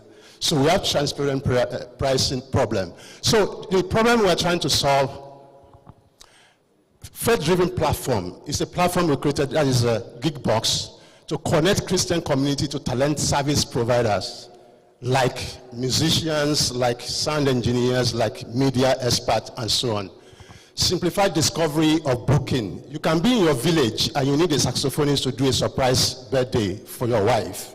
All you just need to do is to gig it. Get to our platform, search for a saxophonist in Unewi, and you find one next to you there, and it comes to the house to give you what you want. And then we have verifiable credentials. On our platform, musicians and all the talents are going to upload their video on that platform, so you can see what you are paying for. You can also get to read reviews and also ratings from clients who have used the same, talents before. 30 seconds more. Then we have payment system. Our payment system ensures trust and safety in transaction. Next slide. So our revenue model, sustainable growth, service fee, we are looking at charging 15% on every booking made on our platform. Presently, I have my team setting up for an event tomorrow. It's about 50 million worth of an event. Imagine you are making a piece of such events happening all over Nigeria every Saturday. So we have premium profile. Our premium profile is tailored towards a particular talent that wants visibility. So if I'm a saxophonist, I want to be seen as, when you get to the app, I'm visible on the app, on the home page. So we have that profile. And also people can advertise their concerts, outreaches. Somebody is selling musical instruments, wants to reach musicians, you can also use that platform. Time up. So, time up. Thank you. We're asking for 10%, we're asking for $20,000, 10% equity. All right, thank you very much.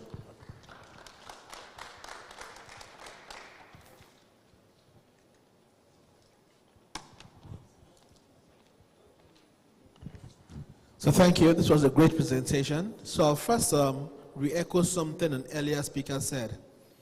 So while preparing for pitches, it's important we have a master deck that we can divide into 10 minutes, 8 minutes, 5 minutes, 3 minutes. So depending on the time you need, you remove some slides and say only the same things. Because everything you needed was here, but for the time you should have pulled out a few more slides. That's one. Secondly, it's also important that we are able to embody our slides and talk to the audience. Because if you have everything written, people can read faster than you, and they may have finished reading while you're still trying to talk about that slide. So it's important you have the slide in your mind and are able to speak to us, look at us, get our engagement, while as few words as possible are on the slide. Thirdly, do not share this before the pitch. Towards the end, we can have it because people will be reading this while you are speaking. It's a very nice addition, but it should come at the tail end of your pitch when you are leaving, where people can hold on to something, not beginning. Because once they start reading it, you are talking, we are looking at this, which is not so good. Thank you. Having said that, the idea is good. The idea about keeping the money in escrow is also very good. So you know money has been paid. You know you will get your money. The other person knows he has paid his money. That was the key part.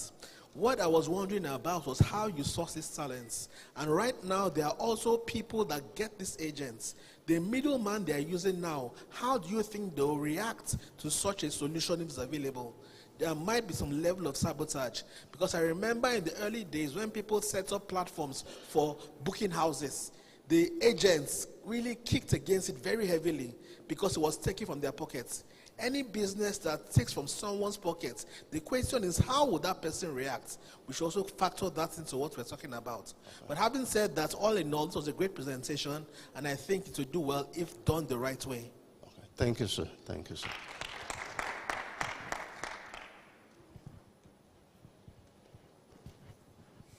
Well done, Bidemi. I think I will also support and what my brother said here. And I think it's very good. It's very good, and you can leverage on it to grow. And I want to look at platforms that started like Amazon. Of course, when they started, the book publishers were like, they went after Amazon. So, and they said they're not a bookshop, they're a technology company. So they're able to survive. So you must have a strategy on how to deal with the middlemen. Thank you, sir. And of course, if you deal with them very well, you will scale. And I think so. This is a very good presentation. Thank you. Thank you, sir. Yeah, very good presentation. I just have a question with regards to the name. Have you searched the name properly? Yes, the name is available. We have already bought the domain name. The website is already up. In fact, we created something before now, which was up since 2020, but decided to change the name to give it, because the language that is common among the creative is gig. So we just give it a gig box. The name is available. Okay. No conflict of, I think there are other names related to that. We have Gig Salad. That is our major competition, but they're not in Nigeria. Okay. It's a global company. They are not even present in this country. Trademark? Okay. There's another gig box online, if I'm not mistaken. So just work on that. Okay, thank you. Yeah.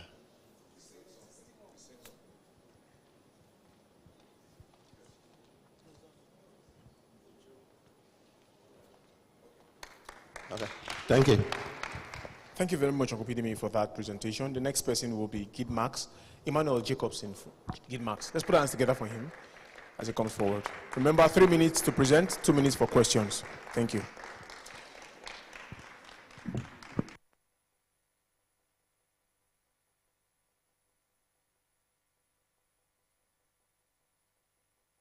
All right, good day, everyone. My name is Emmanuel Jacob.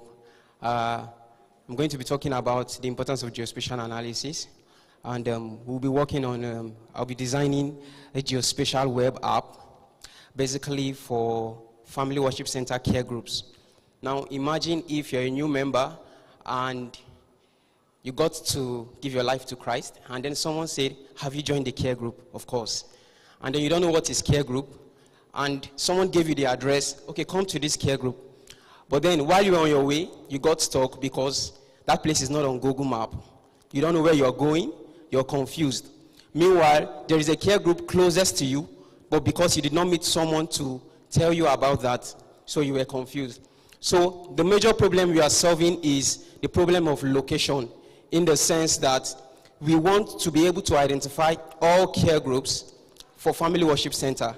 Actually, it's scalable, but we are starting with family worship center for now, so that we'll have a database of all the care groups for family worship center, whereby wherever you are, all you need to do is to enter your address, and then it shows you the nearest care group to you, where you work or where you live. Because preferably, if you're working in a place and your care group is located in a very far location, it doesn't help you.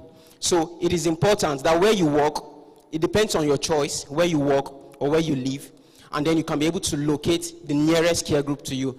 So this solution is scalable because we discovered another issue about finding markets. Now, markets for raw agricultural produce. But now we are working with this, starting with family worship center care groups. That's at this stage. We are starting with this stage. So what we need as a team, or what GidMax needs, we need support to be able to develop the geospatial web app, although we are going to be integrating Google Maps.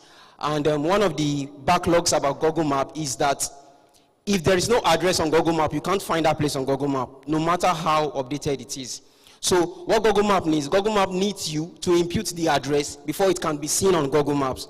So what we are doing is, now you don't need the address, what we need is the already programmed geolocations of each care groups in family worship center. Although we are starting with Abuja, but then we are going to scale it to all over Nigeria, and that's that. Yes, thank you very much.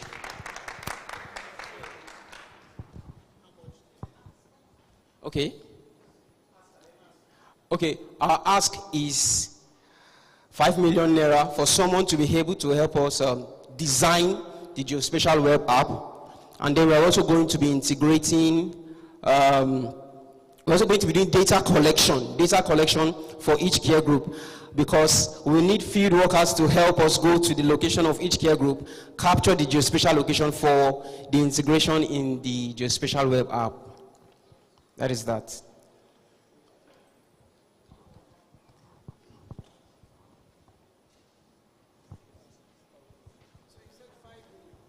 $5 million for developer.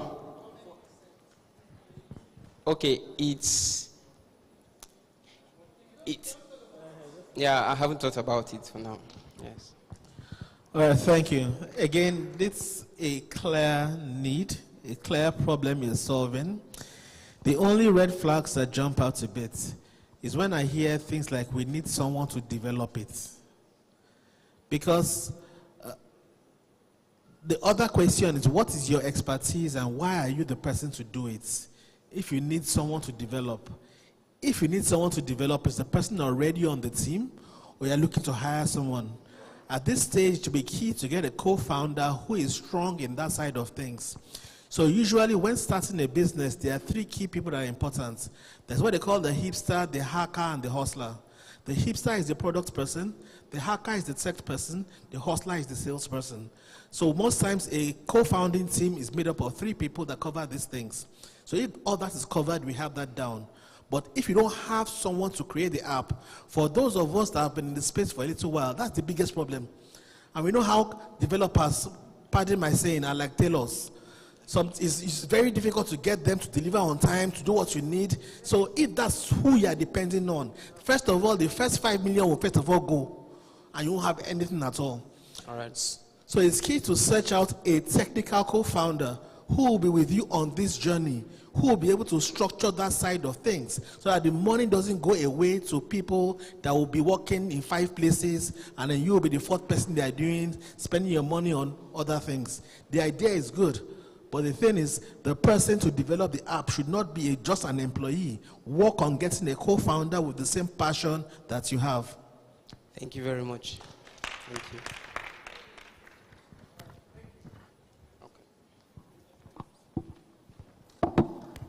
Okay, thank you very much for that. So we have Joshua Erionshaw coming up for Plero. Thank you. Good afternoon, everyone. My name is Joshua Erionshaw, and this afternoon I'll be talking about building financial sustainability for ministries. We've been able to identify 4 key problems with churches. We're talking about building financial legacy for ministries. We've been able to identify 4 key problems with churches. One is lack of a sustainable financing model. Now we notice that once donations are made to churches, there's really no infrastructure to sustain the donation, to also multiply the resources, which keeps leaving churches in a circle of dependency on new contributions. We also identify unpredictable fluctuating donation streams due to economic situations like we have currently in the country. In the nation. We've also identified donor fatigue from repeated appeals for donation whenever churches want to embark on a project. We also identify difficulty maintaining mission-focused activities due to financial constraints. Next slide, please. That's right. Today I present to you Plero, an innovative mobile and web platform that combines the traditional giving with endowment-style investment to ensure sustainable financial income for churches. Now, how this works, you may wonder. Let's say, for example, I donate a certain amount to Family Worship Center. We deduct a certain percentage that goes into building an endowment fund for Family Worship Center, and this, the percentage will be specified by the church itself. Now, this amount that's been deducted will be managed by our asset managers. We currently have established relationship with one of the leading asset managers in the US, and now for the endowment fund, a certain that will always yield a perpetual income for the church. Continually. Now, big institutions like Harvard University, Duke University currently rely on endowment fund, which funds like the financial aid, scholarships, and researches. We believe that churches can also benefit from the endowment fund. Now, our business model, we charge just 1% of the assets under management per quarter. We also charge percentages per. We also charge certain percentage per transaction. We also have premium features, which are add-ons. They are not required to use the platform. Next slide, please. Okay. Now, in the next 10 years, we predict to having about $15 billion in as assets under our management, which will result to about $150 million as annual recurring revenue. Next slide, please.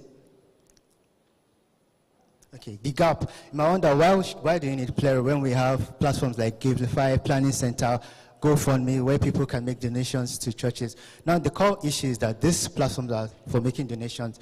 They don't focus on investing the amount donated to that institution, which does not bring about sustainable income. Next slide, please. This is our team. I'm not the founder. The founder is Emmanuel Iroko. He's based in the US, hence why I'm here. Next slide, please. Those are our advisors. We're recognized by Meta, YouVersion, and some other people. Now, our acts, we are looking at raising $1.5 million in pre-seed. We currently have over $200,000 raised, and this $1.5 million is 50% equity in the company. Now, this means $30,000 per each percentage. We've currently been able to raise over $200,000. Next slide, please. This is a SWOT analysis. Yes, your time is up, though. Thank you. All right, thank you.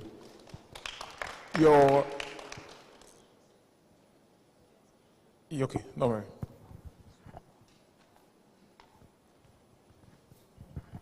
Yeah, it's a very good one. I think I like the idea of using the endowment system.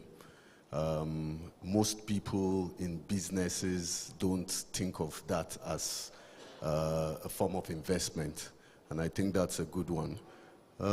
Aside that, I think you've gone far in what you are doing, but do you have any, are you in the market right now? Yes, we currently have the mobile app still in the pipeline. Where we can visit, we have a landing page already, plero.io, where you can schedule a demo currently, yes. Okay, but the product is not yet in the market? Yes. All right, thank you.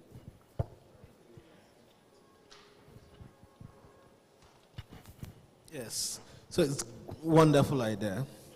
So the thing that always causes a problem for pre-revenue businesses is the over-optimism. When you laid out your projections, it's based on donations. So currently, how much is being donated right now to churches? For us to have the projection of 1 point, I can't remember what you said, it was a large number. What was that number based on? Did you look at churches right now and see how much is being donated and assume the percentage you will take from it, or what, brought about that number? Yes. We currently have a financial team based in the US, and they came up with the numbers, actually. So they did their due diligence. Okay, so that's not a good answer. Next time, get the answer, get a clearer answer for that. Because again, we understand that many of these consulting firms are not even Nigerian based, and their information is not useful to us. In the sense that what happens in Nigeria does not happen in many places. So we can't really use information from McKinsey and their research in Tokyo to talk about what will happen in Nigeria. So just get a clearer picture of that, because that was the only, that was the weakest point of this presentation to me, because the idea of taking the percentage of the donation makes sense. The idea of using an asset manager makes sense. Now, how much can we make was where it fell short a bit for me, but it was a great presentation. Thank you. So I'm just going to give you a very straight feedback, right? So why that works in the US is most times the government actually has some sort of fund that goes to the religious institutions, and that's why the escrow works, that endowment fund works. However, that's not what happens here. I've not seen any state government or federal government send tithes to the ministries here. We actually pay tithe, and if there is anyone that works in the church office knows that we don't even have 50% of Nigerians paying their tithe. Do you understand? So what I think you should sort of research into is how do we localize the idea, right? That's some work that you need to do, but it's a very great idea. But how do we make it ours? How do we make it something that is relatable to Nigerian? How do we take it to the church office and say, sir, this is what we want to set up? And they were like, okay, you know what? Come and plug in your system into. Do you understand what I'm saying? So you need to really solve that. That's dubbing software. Thank you.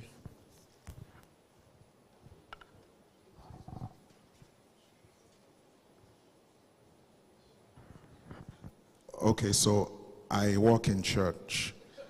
Why would I trust you with, church money? Our asset managers, they currently have the long track. They're actually the Charles Schwab Corporation. They've had a long track record of managing assets in this space. So yeah, I think we can. What is their track record here? Who are they managing? They currently manage they're currently based in the US, but currently I don't have information if they have customers here. So you see, that is a point. Everything is about the US. Nothing, just as I've said, there is nothing localized. So all my money is sent to somebody in the US that I don't see. He just sends me emails. And this is money, people's tithes, people's offerings. And maybe one day the dashboard doesn't come up. I mean, that is real, okay? Thank you.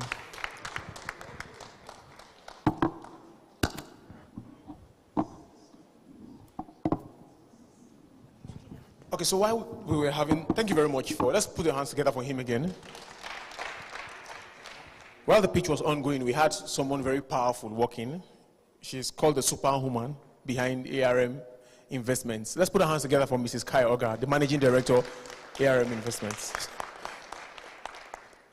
All right, thank you very much, Ma. Okay, so we'll be taking Ma, I thought you had a question, but I wanted to introduce you first. I actually saw your hand up. I did it on purpose. Okay, let's see. Thank you very much for your presentation. I think I heard part of it, but I have some questions I would normally set for things like this. So I'm going to ask. I think it would be good to know what sort of milestones have you achieved if you expect investments to happen so I see. Okay, so thank you. Sorry, I can speak. So what milestones have you achieved? Why should anyone part with significant funding for you? Again, what is the differentiated value proposition that you're bringing? Yes. What are your milestones? So you've done a few things and you want people to part with money, the church to part with money and invest into you. It's very critical, like Pastor said. So how does, it'd be good to understand the impacts you've made, the sort of milestones you have achieved, which gives you a track record and gives you a base for anyone to want to invest in you. Yeah, so currently we're still in our pre-seed, and for example, the donor app is still in the pipeline, so that will be released this month actually. But we have the iOS version running on test flights which you can use. So we don't have the donor app yet in the hands of the users currently. So what would be your revenue projections for maybe 3 years? 3 years. The financial guys actually handle that, but yes.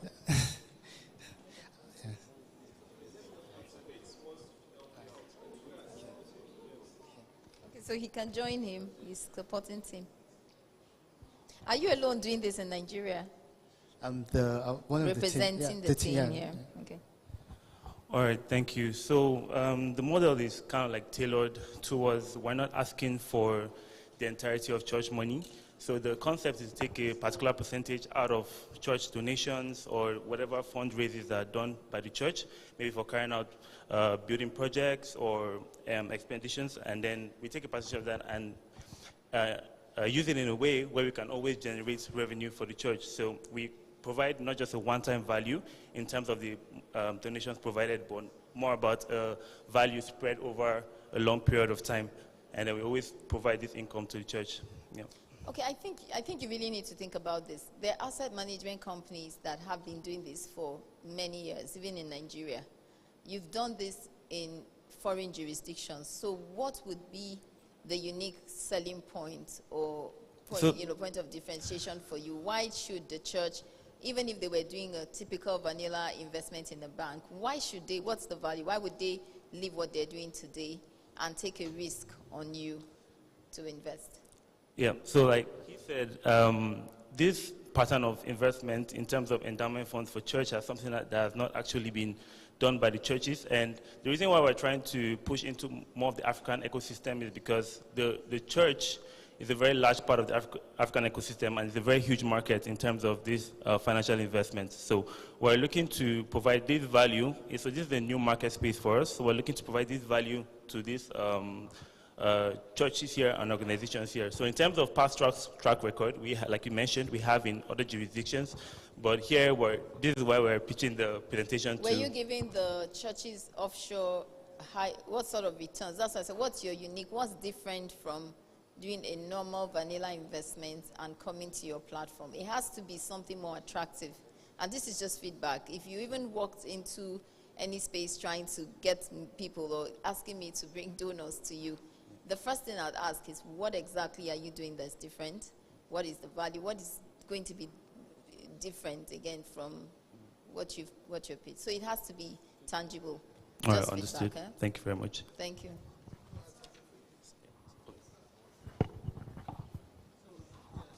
So in addition to what you have said, in particular for pre-revenue businesses, the focus should also be on the strength and pedigree of the management and founding team. Because if you have not raised your founders and your management team, who are they? What have they done? What have they achieved? What is their own track record? Because before you begin to make money, we need to be able to trust that it can be made. So, also piggybacking on what she rightly pointed out, I can't remember the name of the company you mentioned, something Schwartz, the investment company. You can also look to partner with establishments in Nigeria that are notable, because you are not the ones investing the money, but there are establishments we all know already and trust. So in answer to that question, if you had listed 1, 2, 3 that she has confidence in already, it will have helped out in the discussions. So one, when you are asked the question of traction right now, since you are pre-revenue, your focus should be on the strength and pedigree of the founding team. And then as regards to who we are using, let us have someone within the Nigerian ecosystem. Even if you have an external partner, there should be one here that we know and everybody can go and hold if anything happens. Yeah, so we actually have... Okay, I just want you to know that did you listen to our introduction? So if you understand the introduction, I think once you leave here, you just go and meet her and say, "Ma, please." Sure. I was just saying to him that what you could do is, if you're looking for platforms there's so many asset management companies that are being registered every day and they're rolling in Nigeria. Rather than reinvent the wheel, but your unique area must be clear. You need to be able to, and I asked you basic questions like your revenue. How much have you made? You've been around for a year, 2? 1 year? 2 years. Okay, so in 2 years, you should at least have revenue or PBT for 1 year that you can declare this is what we made. So if you have that figure, with that, you should approach any company and just go into partnership with them, write them, and look for 2 or 3 and say, this is the unique area that's something you're not doing already and you can't do. We're going to do it for you and we share fees. Partnership is straightforward. I would sign that on if that is very easy. With introductions to people. Yeah. Thank you very much. But it has to be clear so that you don't say we declined it, because it has to be clear what the value is. There's going to also be a team that would listen to you, and also, they're going to dimension your document. They'll give you feedback. But it has to be really concise, very, very detailed. Your financials has to be apt as well. Thank you. Thank you very much.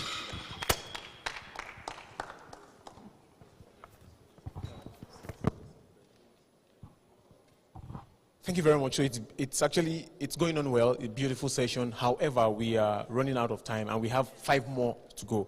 So I do advise that we please keep our remarks short and simple as much as possible. I know that they've been very interesting, thoughtful, and informative, and we really do appreciate that. So I would call quickly on Nnamdi from HChat. Please, when your time is up, kindly stop. Thank you very much. Thank you. Let's put our hands together for him, by the way. Good afternoon, everyone. My name is Nnamdi, and I'm going to talk about HChat. How did we come about the word HChat? It's a Hebrew word called the one. So we want to stand out with this kind of application, because the big techs, like the social media on board now, like Facebook, TikTok, Twitter, and all of the likes, you see that in all the social media platforms, you know, the contents are not so good for God's people. You can't allow your child sign up on Facebook or Instagram when he's still like 5-year-old. So what are we trying to build? We're building or redefining social media, especially for people with like-mindedness and they're focused on impacting their community. So without wasting much time, HChat is going to be evolving. Our programmers have already seen that most products that work very well, especially in Nigeria, are the products that were developed based on, or rather in focus, that has a focus understanding the ecosystem with which that product, you know, is thriving. So what we're going to do is basically we have AI models to be able to filter, you know, illicit content, you know, images that are not supposed to be. And with time, we thought about the care group system because they said charity begins at home. We have little clusters of people who have one vision and one, you know, goal in mind. So we wanted to use that system to be able to build that community. So it's not just community for everyone. It's a community for people who their minds have been rewired. So in the long run, we're going to have marketplaces, communities, whereby maybe, let me give a use case. For example, where I live, they've not had transformer for almost 4 or 5 months. So we had to gather people, and not like they don't have chairmen or leaders around the community, but these people they don't want to do anything about it. So we came together and we gathered these people, and now they have brought a transformer in that community. So if people can actually use social media to impact the community they live in, I think we're going to go far in terms of helping to build marketplaces, and also we patronize people of, you know, like minds. So we're asking for $10,000. The product is almost 90% ready. We just need to add some more developers to build upon the features that we need to complete the app. Thank you very much.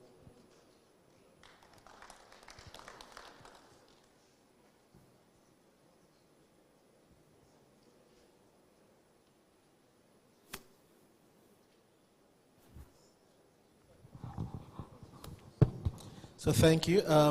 Similar to the first person, can you just tell us the problem you are solving, how you are solving it, and who you are solving it for? Because I heard you talk about content and age group. I heard you talk about donations, like the example you gave of Transformer. So I'm not really sure exactly what this thing is. Okay. The problem, now social media, the traditional social media we have now cannot, it doesn't encourage positivity in terms of what the family worship goal or what the people of faith is about. So the solution now is that we have metrics in order to study human behavior and be able to verify people who are onboarded on that app. So you have badges for people who have actually impacted their communities. So you have people in the diaspora, oh, this guy is doing very well, and you can actually support them by gifting them. So it's the social media. Exactly. How do you make money? Good. How we make money? In the long run, we will have marketplaces for family worship or the likes communities. So I have a platform on the marketplace, and I want it to. Right, so how soon do you expect to make money? You said in the long run. So is it in 5 years' time the marketplace will start?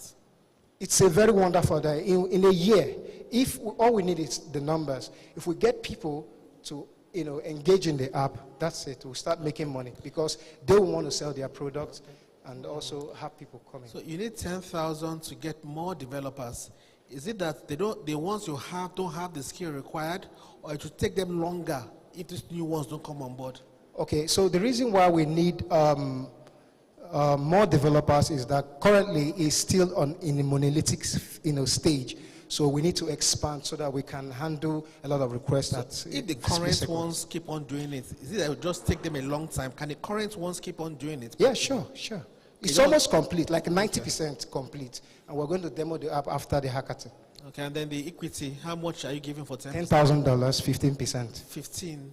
Okay, it's all right. Thank you.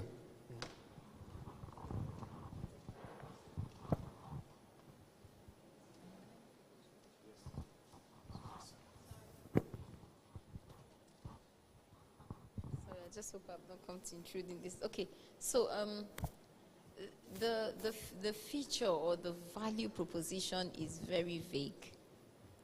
You said it's, what was that word again? Familiarity. It's positivity is what you're trying to approach. I don't know how you're measuring. Community is what is our focus, yeah. So We're it's building communities community-based. that impact, yeah. So when you have impact in your community, you're recognized in the app and you can be rewarded.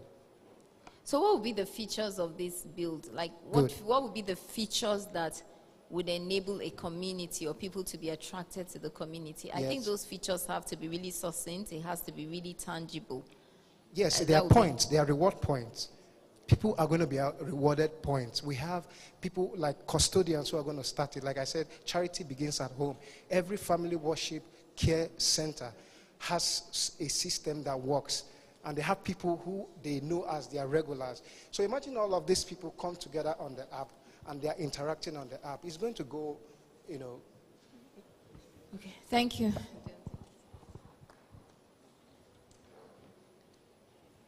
Please, let's keep our questions short and direct. Please, please, please.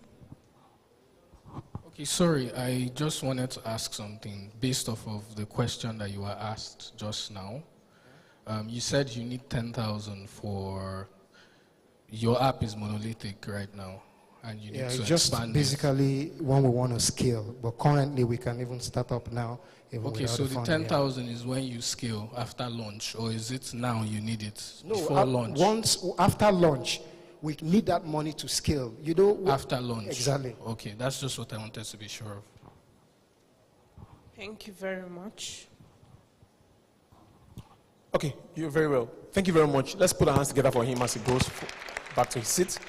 Thank you for the contributions and your remarks. So we call on David Amos from Witty Hub. David Amos, Witty Hub. Let's put our hands together for him as he comes forward.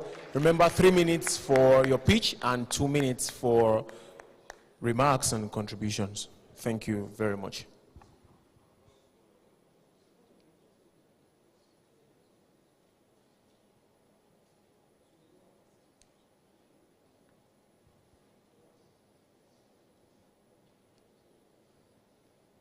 Yes, you have your mic there.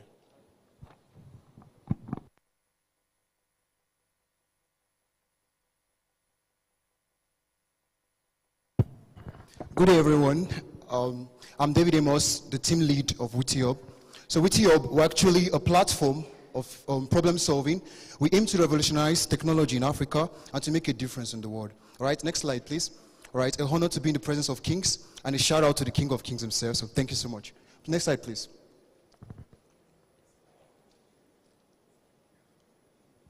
All right, yeah, next slide, next slide. All right, yeah. So we present to you Safe Haven. Now, the Safe Haven is a physical haven box. Now, the goal of Safe Haven is this. We solve the problem of tedious manual processes. Okay, I'm sure everyone here, we have a junior one, right? Maybe like someone under us, like a ward or something. Now, imagine you send your junior one on an errand, perhaps like a school or something, and then you are like, have this person reached there? You're having that curiosity. You can't get information of the person's location because you don't have some sort of information to say, okay, this person has reached in. Let's say a school. Now, we run a coding program somewhere at Abacha Road, right, in Maraba. So there was a parent that came to, brought the students for the coding program. So that day, it seems she had an activity on a Saturday. She sent her students, her children, they came by themselves. And when they arrived at the gate, she kept calling. Have they arrived? Have they arrived? Have they arrived? Are they at the location? And then I just told her, yes, ma, they are at the location. Then I spoke to my team. You know, we can solve this problem. How about when the student arrives, they just use an ID card and then they scan. And immediately, we send an SMS to the parent and the school that the student has signed in. Now, keep creating this digital fingerprint or some sort of record. We can solve the problem of this whole inaccuracy in record, accountability issues in hotels, in client companies. We say, okay, someone is missing. The question is, okay, when did the person last leave? What was the previous record? All right? So the business model. Next slide, please. Thank you so much. All right, our business model. Next slide. All right, now we have a very flexible business model that can actually access various markets. So from this same technology, we can actually work in build this system in churches, large companies, smart homes, factories, hotels, schools, and small businesses. This is our business model. The next slide, please. All right, so we'll be working on a paid installation. In other words, you are buying the box as a paid installation. The first time pay is a one-off pay. That's what you pay to be for the installation. And then we have an annual subscription fee. Every year, a yearly subscription fee. All right, this is our SWOT analysis. Please, the previous slide. I saw a very vital information, please. The previous slide. Okay. Just next slide. All right, our SWOT analysis, the SWOT analysis slide, please. Thank you guys so much. Our strength is speed, is automated. No one needs any stress of manual writing. All those unnecessary tasks, it's just unnecessary. We have our user-friendly interface, just a card and a scan. And you're done, signed in. The same thing, sign out, all right? Then opportunities, market growth, integration with IoT, the global technological boom currently, as well as the Nigerian smart city agenda, all right? We're going on that technological boom currently, and this is a big opportunity for a technology like ours. Now, our weakness is actually maintenance. 10 seconds more. All right, sorry. Power and connectivity reliance, and then our threat are, global competition and all that. Next slide, please. All right, next slide. I'll ask partnership, investment, and network and marketing. Emphasis on this investment, as well as mentorship and networking. We need to connect because we'll be actually connecting telecom services, right, that actually will work on this SMS system where they get the SMS working within the client as well as the customers, all right? And then these are our investors' equity is based on the proportional equity allocation. So for 10%, $5,000 investment, 25%, $7,000 investment, 30% equity, $10,000 investment. That's our ask for the investment, as well as emphasis on mentorship, especially in the scope of business and marketing. All right. So our concept of proof, our prototype is currently being built as we ask, and our team are working on it currently. All right. So this is what we have. Thank you guys so much.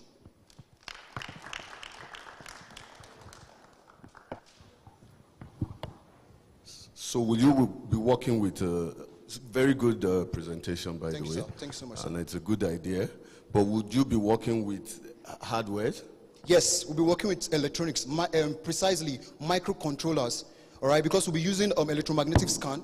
This card actually is this is a customized card. This is an ID. We can actually replace the ID of the school. The school doesn't need an ID. We can even create this whole system in the Royal Family Academy and watch it for a month. Students come in, they sign in, simple record. They get information from their parents, and the parents get peace of mind that the students are arrived safely, especially in this kind of country when it comes to security. I would like to say, but most of these other security do this. So what is unique about yours? What's different? The uniqueness is, one, the SMS messages. When they scan, they receive an SMS notification, all right? And then we create, for companies, cloud-based storages. And then there are some workers that need this whole punctuality reward system. You don't need to say, I came in so time. The record says you came at this time, exactly as it is. Because we have a real-time analysis. Once you scan, whether the system is on or off, you get a real-time analysis. This staff came in. You don't need to reward unnecessary staff that are actually not coming to work. All right, thank you. Thanks so much. Yeah, thanks a lot. Thanks, sir. So I think the strong part of this will be more of the software than the hardware, in the sense that there are many people that do this now without any hardware. So my partner and I run a program for Lagos State where we use just cards and QR codes to take attendance. There was no physical structure that was deployed to that location. So the physical structure is always an inhibition, an extra thing to think about, an extra cost that is not needed. So we can have a system whereby the cards can be used, but without having a physical system, having a web application of some sorts that is able to recognize the QR codes when the people come in and go out. Yeah. Again, the actual value you mentioned is the software and the platform, where you intend to gamify attendance to an extent, to reward those that are doing well, to provide loyalty points and other things. So the main thing is, how do we enrich the platform itself to make it interesting so that people can use it? Most attendance platforms are just attendance. If you say your unique point is that my platform encourages people to even want to come in the first place, because they know their values attributed to it. Either bonuses or anyone that has taken 1 year straight without any sick day gets something at the end of the year. So you're able to monitor what they're doing, and they know their actual value to it. So reduce the focus on hardware because it's a bottleneck focus on enriching the platform and gamifying it so that the more attendance you do, the more things you do, the more benefits. So it's like the carrot and stick. You're focusing on the carrot and less on the stick. Thank you so much, sir. Totally outstanding. I really appreciate it.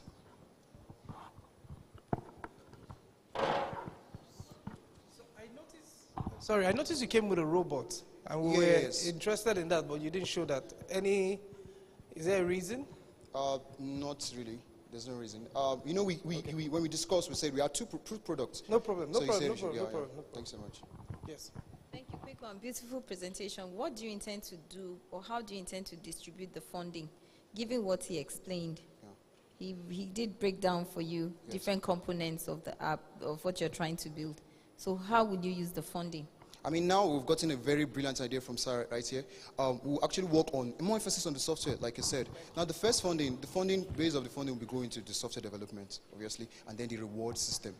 So they get this whole motivation to, work with the card and that. Customizing the card, like I said, getting the whole supplies, getting the team set, as well as, working on branding, emphasis on effective solutions and all that. Thank you so much.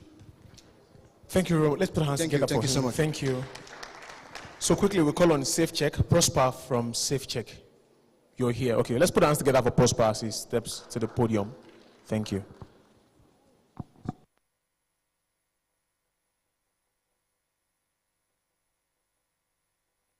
Okay, sorry. Good afternoon, everyone. My name is Gabriel Prosper from SafeCheck NG. And over at SafeCheck NG, we are trying to empower Nigerians to combat counterfeit drugs. So a backstory, I had a friend who once OD'd on a drug. And not just ODing on a drug, he OD'd on the wrong drug. Sounds funny, right? But analysis shows us that there are over 120,000 deaths that are accounted to counterfeit drugs. Now, because of people are, having issues with counterfeit drugs or in an experience where death happens, then it now builds lack of trust with such medicine. For instance, we know that there are some medicines that are good for some certain type of people, and then when another takes it, it causes problem. So how do we tend to solve this? At SafeCheck NG, next slide please. At SafeCheck NG, we are trying to develop a mobile app that helps you scan the barcodes of products. So when you scan it, what happens? It shows you how to use it, what it is for, and the dosage. It also shows you the authenticity of that product. Is it expired? Is it good? Is it counterfeit? And not just that, it also tells you in simple terms how that product can help you. Our business model, we intend to build upon a subscription-based plan for pharmacies and healthcare institutions and a pay-per-scan services for individuals. We are also targeting customers, consumers, pharmacies, healthcare providers, and regulatory agencies. Next slide, please. Next slide. Thank you. So, for people that want to actually check the authenticity of a drug, what gives us our leverage? How can we say, okay, yes, you are credible enough to give us, should I say, a judge or a person over a drug? Number one is by having a direct integration with the NAFDAC database. So we are building, is going to be like a merger or like a communication or a joining within NAFDAC database, whereby you can scan, and once you scan, if that medicine, if that drug is on the NAFDAC database, it shows you that this drug is authentic. It shows you how it is to be used, and it shows you how to use it. We are also developing a user-friendly design and quick verification system. You don't have to waste time. Once you scan, it just gives it to you immediately. Community-driven counterfeit reporting, a scalable architecture to support future growth. So we are also looking at targeting not just the Nigerian market, but the African market at large. Next slide, please. So our SWOT analysis, like I said, our strengths, an innovative and life-saving solution that is localized for the Nigerian market. One of our weaknesses highlighted here is the dependence on database access and regulatory collaboration. Opportunities is the expansion to other African countries, and the threat here is the potential competition and regulatory hurdles. Next slide. 30 seconds left. Okay, so SafeCheck NG is comprised of myself, the UI UX designer, Omeza, the full stack developer, and Joel, our product manager and QA tester. So what we are asking for $5,000 for 10% equity, and then we are also asking for a support and connections in order to talk to the people who would be having this merger with. Thank you very much.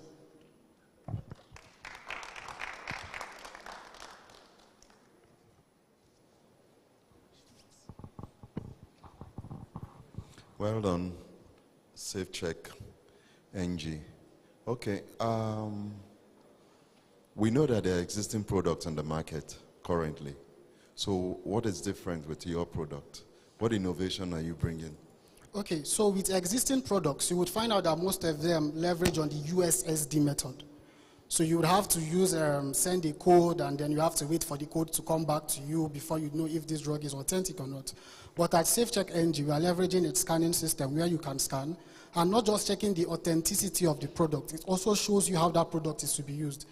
In a scenario whereby, because it has happened to me where I go to a pharmacy to buy a drug for say catarrh, and by accident, I'm giving a drug for malaria.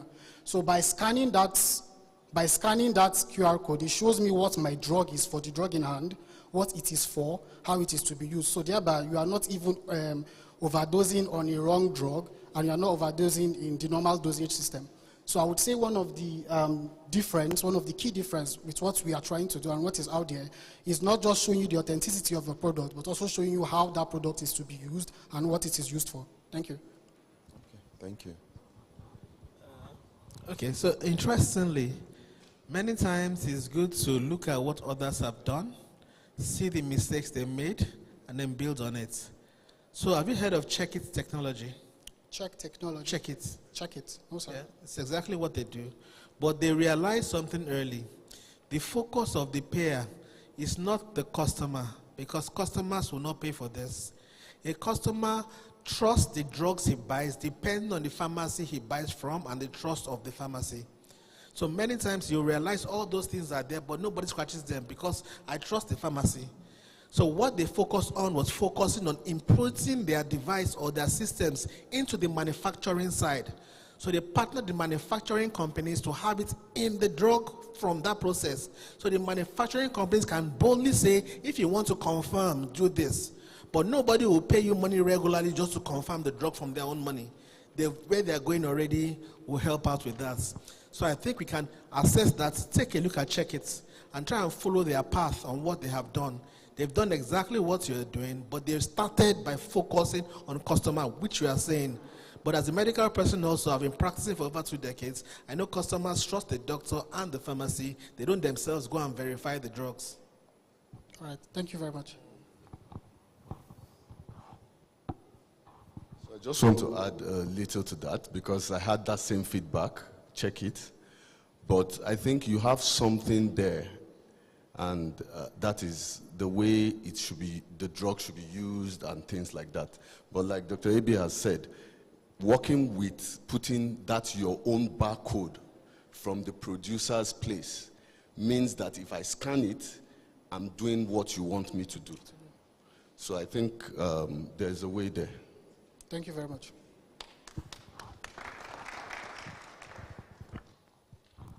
Thank you very much for that presentation. So we call on the next, Frederick from Skill Harvest.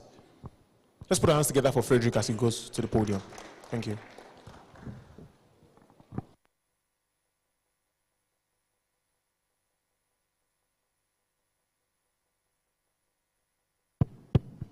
Good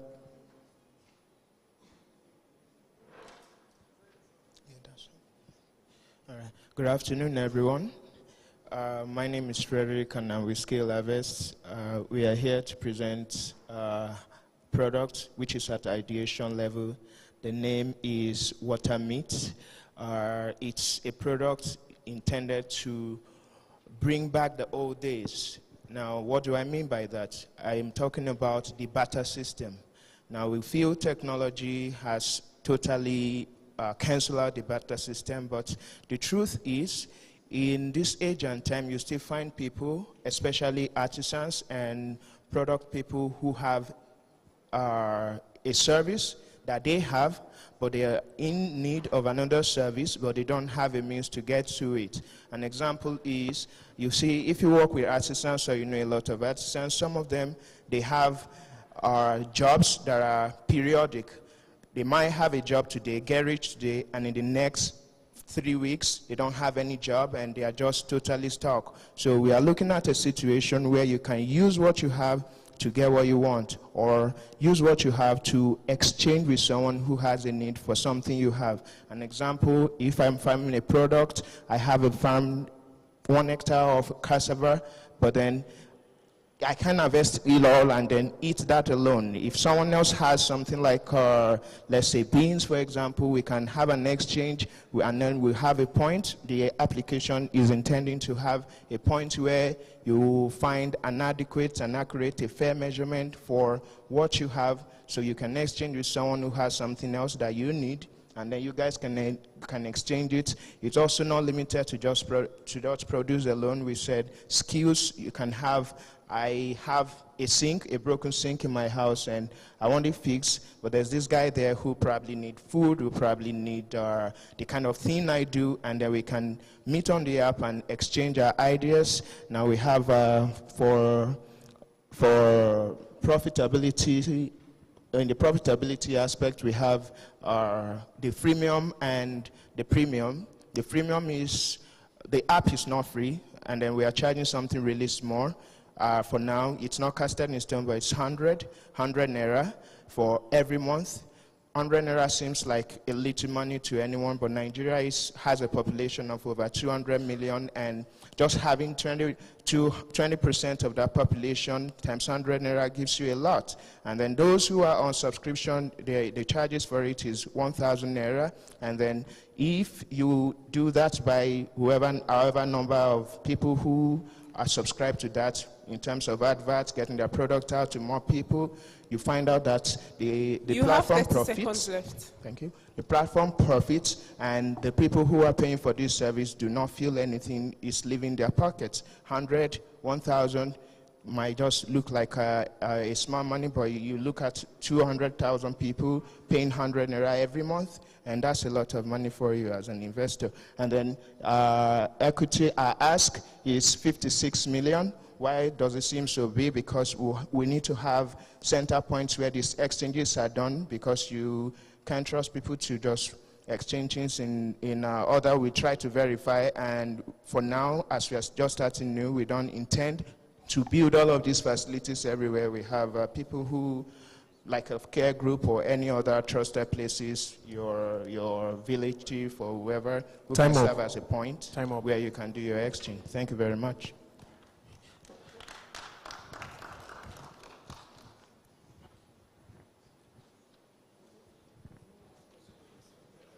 Okay, she says she has some things. Yes. Well done for the presentation, but I think, well done. It's just to get a sense of maybe your starting point. If you had the money, where would you start from? What would you take up from? It's not clear who your target or what you're trying to do with them is. It's not clear for me. It's quite vague. All right. Our targets are artisans and product people, farmers, for example. Where are you going to get them? Sir? Where are you going to get them from? From reaching out to advertisement and market penetration. How do you intend to use the money? We have a breakdown of it, a breakdown of the 56 million. We have 5 million for the development, around 10 million for advertisement and market survey, and 15 million for market penetration. And I can't have it all here, but I could just check real fast. Oh, Pastor Ike. Excuse me.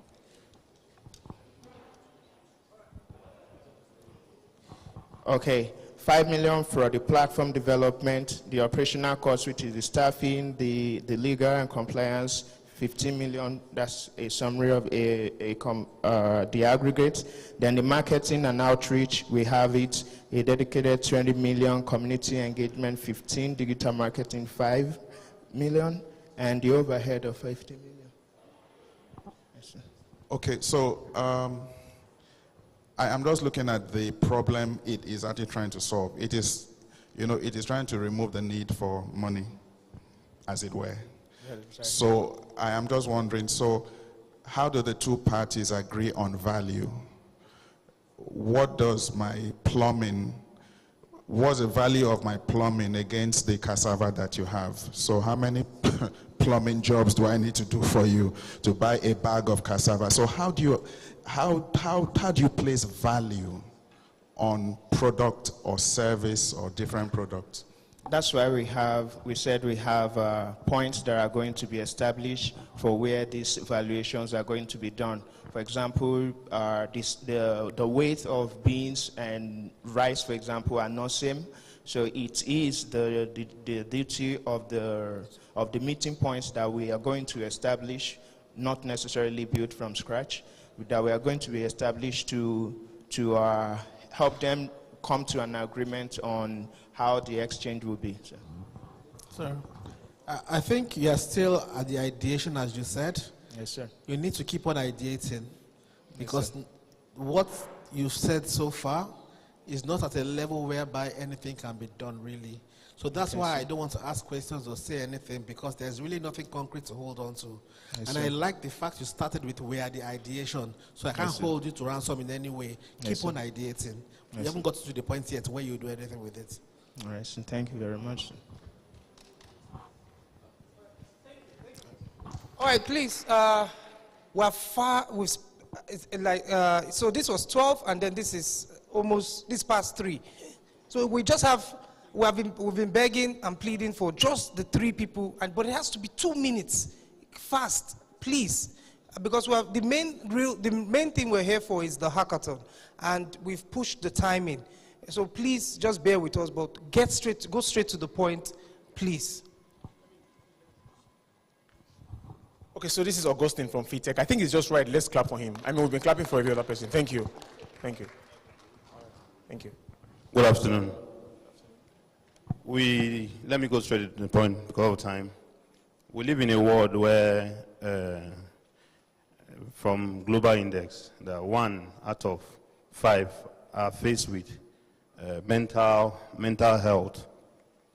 But out of this 1 out of 5, 80% are not able to seek help. Why? And this is where fake tech holistic app comes in. And what is fake tech holistic app? Is a groundbreaking app that bridges gap between spirituality and wellness. So what are we trying to do? We're trying to use technology with faith-based principle to solve mental health and spiritual well-being. And how do we intend to do that? Next slide, please. Okay, now, what is the problem? The problem we are addressing is that, like I said, 1 out of 5 are faced with mental health issue, but 80% don't seek help. Now, why didn't they seek help? Because of what? That is stigma, limited access, and misalignment. We all know that a lot of people are facing with mental health issue today, but because of stigma of what people would think about them, they were not able to do. So that is why we build a system whereby that is called faith-based. Next slide. Okay. A system that will be able to bridge that gap of you now having an app, a mobile app, because it's an hybrid app, that you are connected with the app. Okay, using AI scripture recommendation, virtual prayer room. There will be a virtual prayer room on the app. Then there will be a chronic symptom tracker whereby you can use a common emoji like angry and what you are feeling into the app. Then the AI will analyze and generate a scripture for you, and it will generate a kind of room that you'll be able to participate for you to have your mental health, for you to treat your mental health using your own system. Because people were not able to come out to challenge, but with the app, they will be able to do that. Then what is the opportunity? Okay, let's go to that is the revenue opportunity. The revenue opportunity is that 30 seconds more. Okay, we have the free tier and we have a premium room. A free tier is where you can take advantage of the features with limited resources, and the premium is where we use subscription-based and content management to be able to generate revenue. And our ask is that we're asking the project, for us to be able to get the project done, we are seeking for $100,000, which is a total ask. Then for an investor who will come in, we are asking for 10%. The time is up, sir. Okay, 10%. That is $10,000. All right, thank you very much. So we'll be taking, because of our time, we'll be taking, having just one remark. Just one person will be placing a remark, either a question or a contribution. Thank you. So who would that lucky person be? All right. Okay, ma, you are. So it's 10,000. What have you done with the 10,000? Can you demonstrate the capacity of what you have driven with the 10,000 and the value you're bringing out? Okay, now like I said, for us to develop the app, we need development, we need marketing, and sustaining the app. Sorry. No, we are at the development stage. Yes.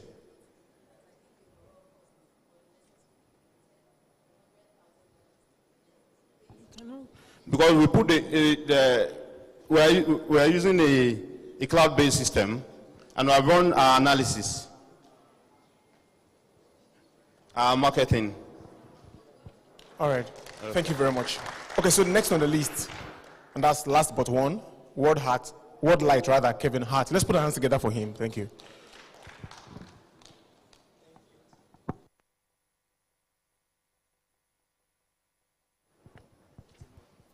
Thank you. So I introduced to you the World Light app. My name is Kevin Hart, and this is my co-founder, Cyril Tangod.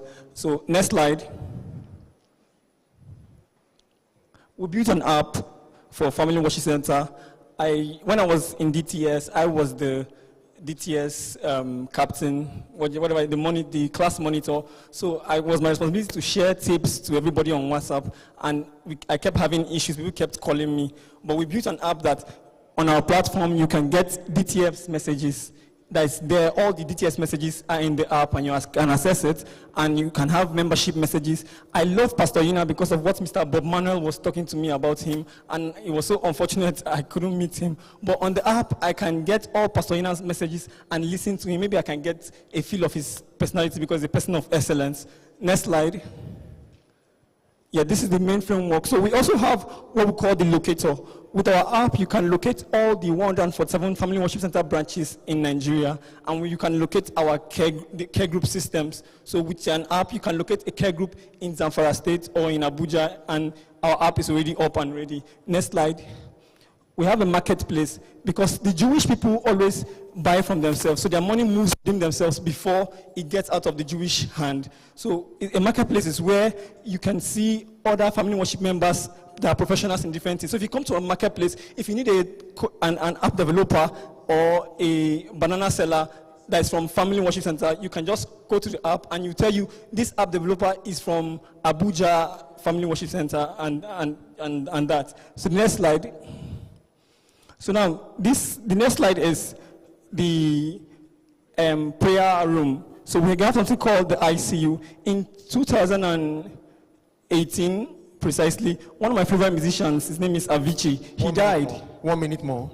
He died, so he committed suicide. And his elder brother was saying if he had one person to communicate to him before that period, he would have lived long. So in our ICU room, we have a place where you can locate somebody to talk to immediately if you need someone to talk to. And we have a 24/7 prayer room where you can join to pray consistently. Thank you. All right. So we are not proposing to build an app. We've already built this app. Kevin Hart met me 15 days ago as his friend, saying he wants to form a team to build this. So as a professional hands-on experienced software engineer and also a certified project manager, I have to immediately create a WhatsApp group so that I can be accountable to him where I drop feedback every day. So within 8 days, I was able to build this particular app and it is ready. So one of the things we need now, what we do with the angel investor money is to basically scale up so that we can have other iOS users. The idea is that the technology we are using to build 20 seconds. Thank you. The technology we are using to build allows us to build for Vision Pro device, Watch OS, smart TVs, and also on iPhones. But currently, it is on Android. It is available for any Android users. So what the money will help us to do is to get a MacBook, which is like a limiting factor for us currently right now. And we are willing to give it to the church and to work with the technical team to see how we can get it. ready. Thank you very much. You're welcome. Thank you very much. Let's put our hands together for him while we have a remark. Thank you. One remark. Yes, sir. So my key remark is I feel a few of the companies that have pitched can work together, because the person I heard talking about the care centers, the care groups, somebody has mentioned something, you can all come together and build one, application as a team. And many of the things you don't have, they will have. For instance, all you need, you said, is a MacBook. I'm sure somebody else in the other team has it. So, and the other thing about scaling, the church is already there. What we can just do is encourage the members to get on it. So really, at this moment in time, I wouldn't say you need money. You need collaboration to move this forward.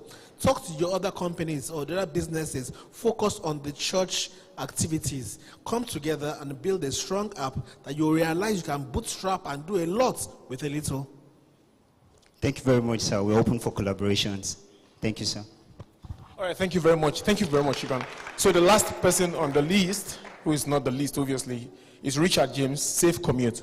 Let's put our hands together for Richard as he goes there to tie it all up for us. Thank you. Good evening, everyone. Good evening, sirs. So basically, my product is Safe Commute. The aim is to help track journey or movement. So basically, I'll be focusing on the reasons it's needed. By 31st of this month, many of us will be going to churches for crossover. So we want to be sure that, okay, we are safe, or people are able to track where we are at the current time. So this is basically the reason. People are going to work. You want to be sure that you will not enter one chance and the rest. And even if you prevent or enter that, people can be able to track you. Now, the problem we are solving is insecurity and this kidnapping across Nigeria and Abuja, basically. And the solution I'm proposing is Safe Commute. So how we do it is we have real-time tracker and emergency alert system, and a sector of the application has security agencies on it. So the goal is, once you start deviating from your route, it sends an automated alert to the emergency contact you put on the application. So you are leaving your work, you are going home, you just put your address and it picks the coordinates. So immediately you deviate from the route. If you indicate 30-minute time, so if you deviate 30-minute time from your route, it sends notification to your contact. If you are traveling from here to your village for Christmas, and mistakenly there's deviation or you didn't move for a particular period of time, it sends notification again. So this is the problem we are solving, and this is the solution we have. So my revenue model is, where there's people, there's always money. So I'm creating a community base on the application. So the more people are on the application, we find a way to, there's advert and everything. And there's a freemium part of it, and we are open to donations and sponsorship. So my ask is basically a partnership with government agencies like NIT, and the road safety, the MPA, the police force, and everything. So I'm pleading with the leaders so that they don't take my project, because I know how I've worked with GovTech, with government agencies. I know how it works. So I know it. You will see an announcement that they've declared it. So this is basically my project. It's basically to solve insecurities and kidnapping across Nigeria and Abuja. All right. Thank you very much. Okay, so we have one final remark. Who would that be?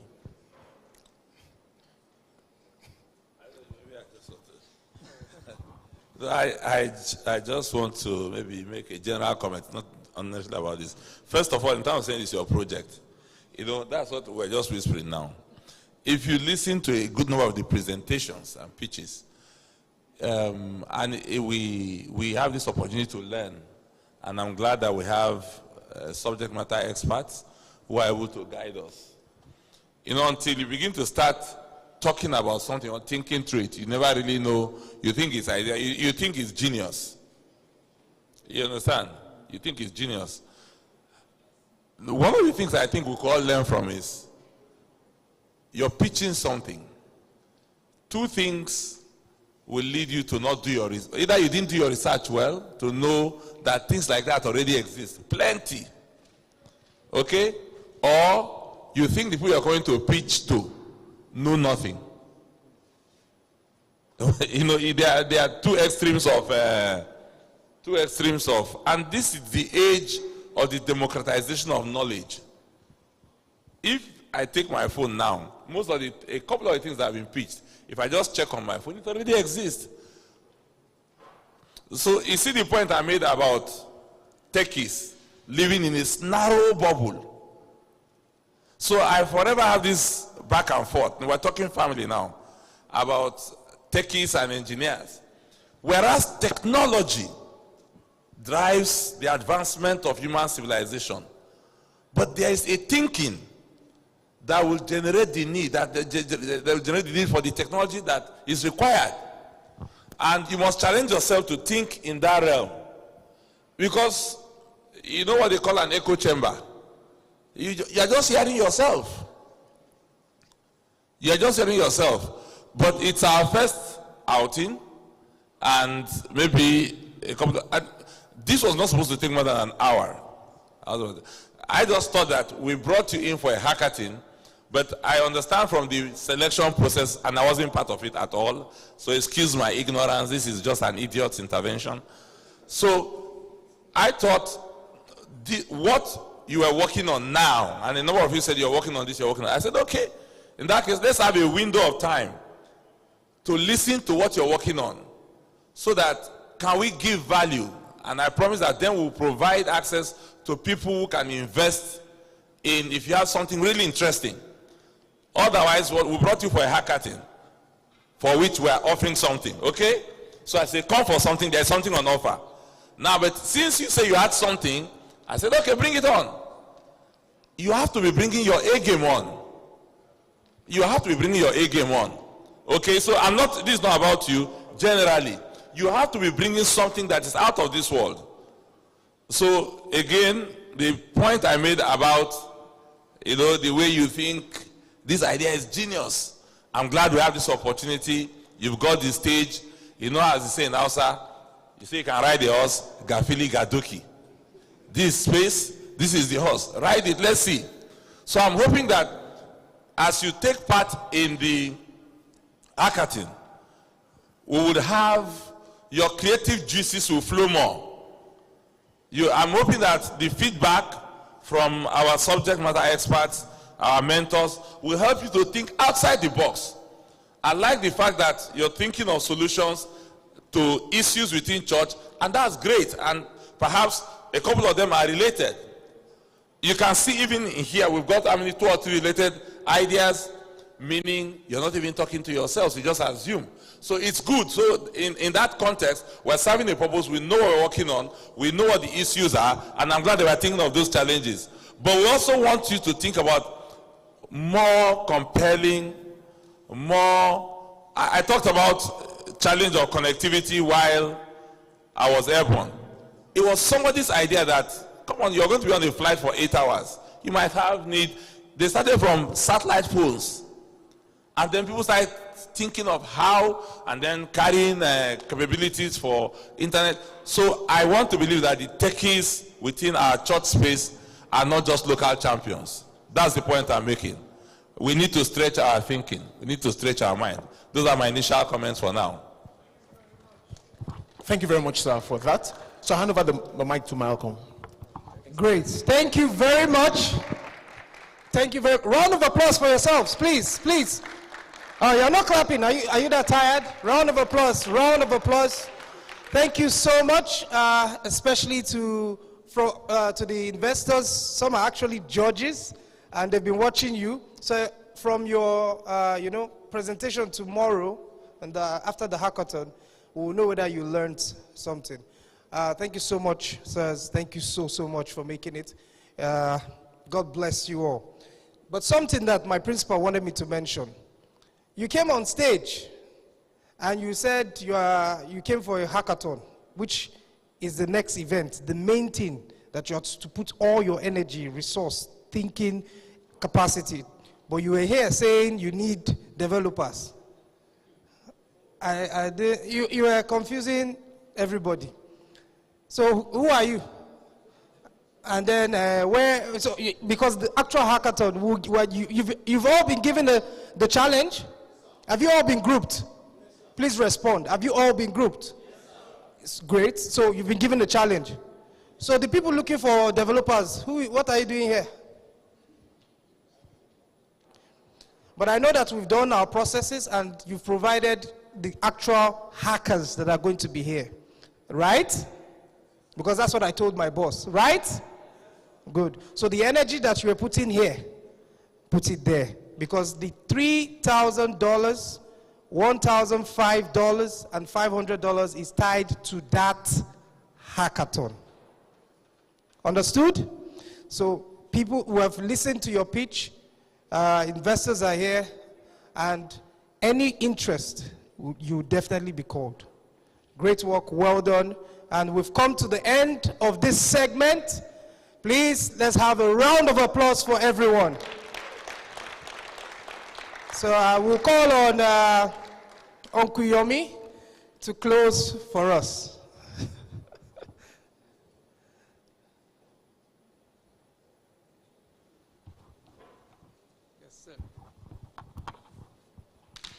I would like to start by saying congratulations to everyone who has made a pitch.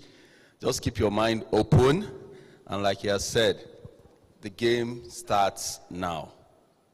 Whatever you've heard, whatever you've been told to do, make those corrections, and you never can tell where the market will be. So on that note, and on behalf of Ivila Square and our host, Family Worship Center here, I would like to thank all of you, especially our guests, judges, the mentors, for giving us their time to be here. Thank you.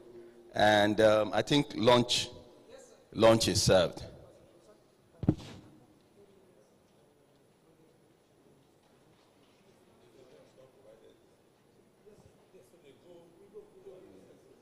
So from here, we're going to give you your tags. So before you go in there, you're going to get your tags. They've finished it right now. So we're going to give you your tags. You know the groups you belong to, then you can start the game. So we'll meet back here tomorrow, 4 p.m. That's for every Every other person. Thank you for coming, and God bless. For the hackers, hacking starts at 10:40 sharp. So you have 10 minutes toilet break, 3:40 sharp. So 10 minutes toilet break, and then everything you need in terms of cards and access. Thank you very much again. God bless. Thank you so much, sir. Thank you, sir. It's good to meet you. I've always heard of you. It's Dr. Ajibola that He's holding the ground. He was very, very helpful. Extremely. All these things. He's doing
Oh, hello.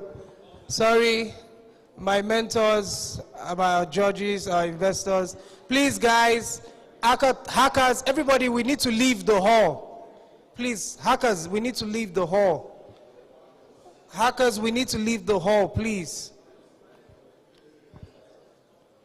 Leave the hall. Who said why? To where? No, you're just going to the front. Just go to the front first. Yes, please. Please leave the hall, go to the front. Go to the foyer. Leave the hall. Hackers, leave the hall. Go to the foyer, please. Somebody's bag. Whose bag is this? Yes. If you've gotten your tag, just wait outside first, but go and get your tag. Get your tag, please.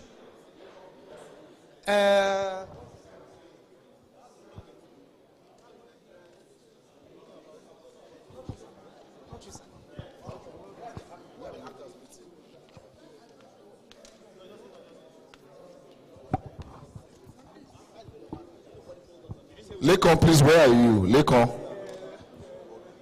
Where are the hackers going? Where are the hackers going? Outside, just.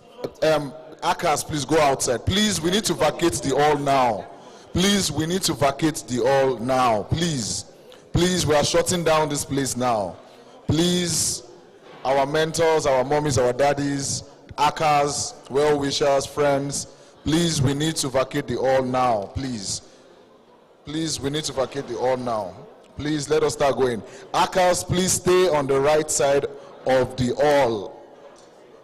Stay on the right side of the hall, outside, please. Please, let's start going out, please. Thank you very much, please. Let's start going out, please. Please make sure you check for your stuff. Someone misplaced his car key earlier. Thank God we found it. So check for your stuff. Don't worry. Please, let us vacate the hall. Media guys, please stay. Media, stay. You know you are going to document the other side. Media, stay. No, media, you have to document. You know the hackathon is starting now. Please. Malcolm, please, where are you?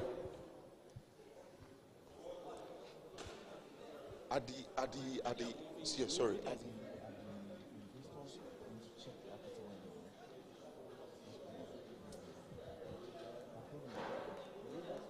Okay, media, please move to the other side of the hall, please. We want this place empty.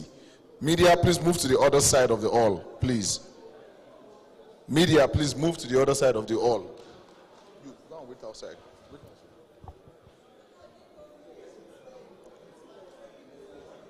Media, please move to the other side of the hall, please.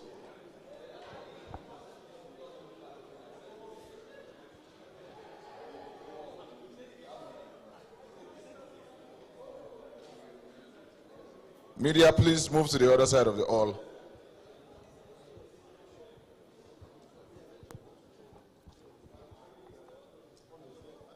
Hackers. Where's Malcolm? Malcolm, are they not supposed to be here, the hackers? Yes, everybody. Hackers, please.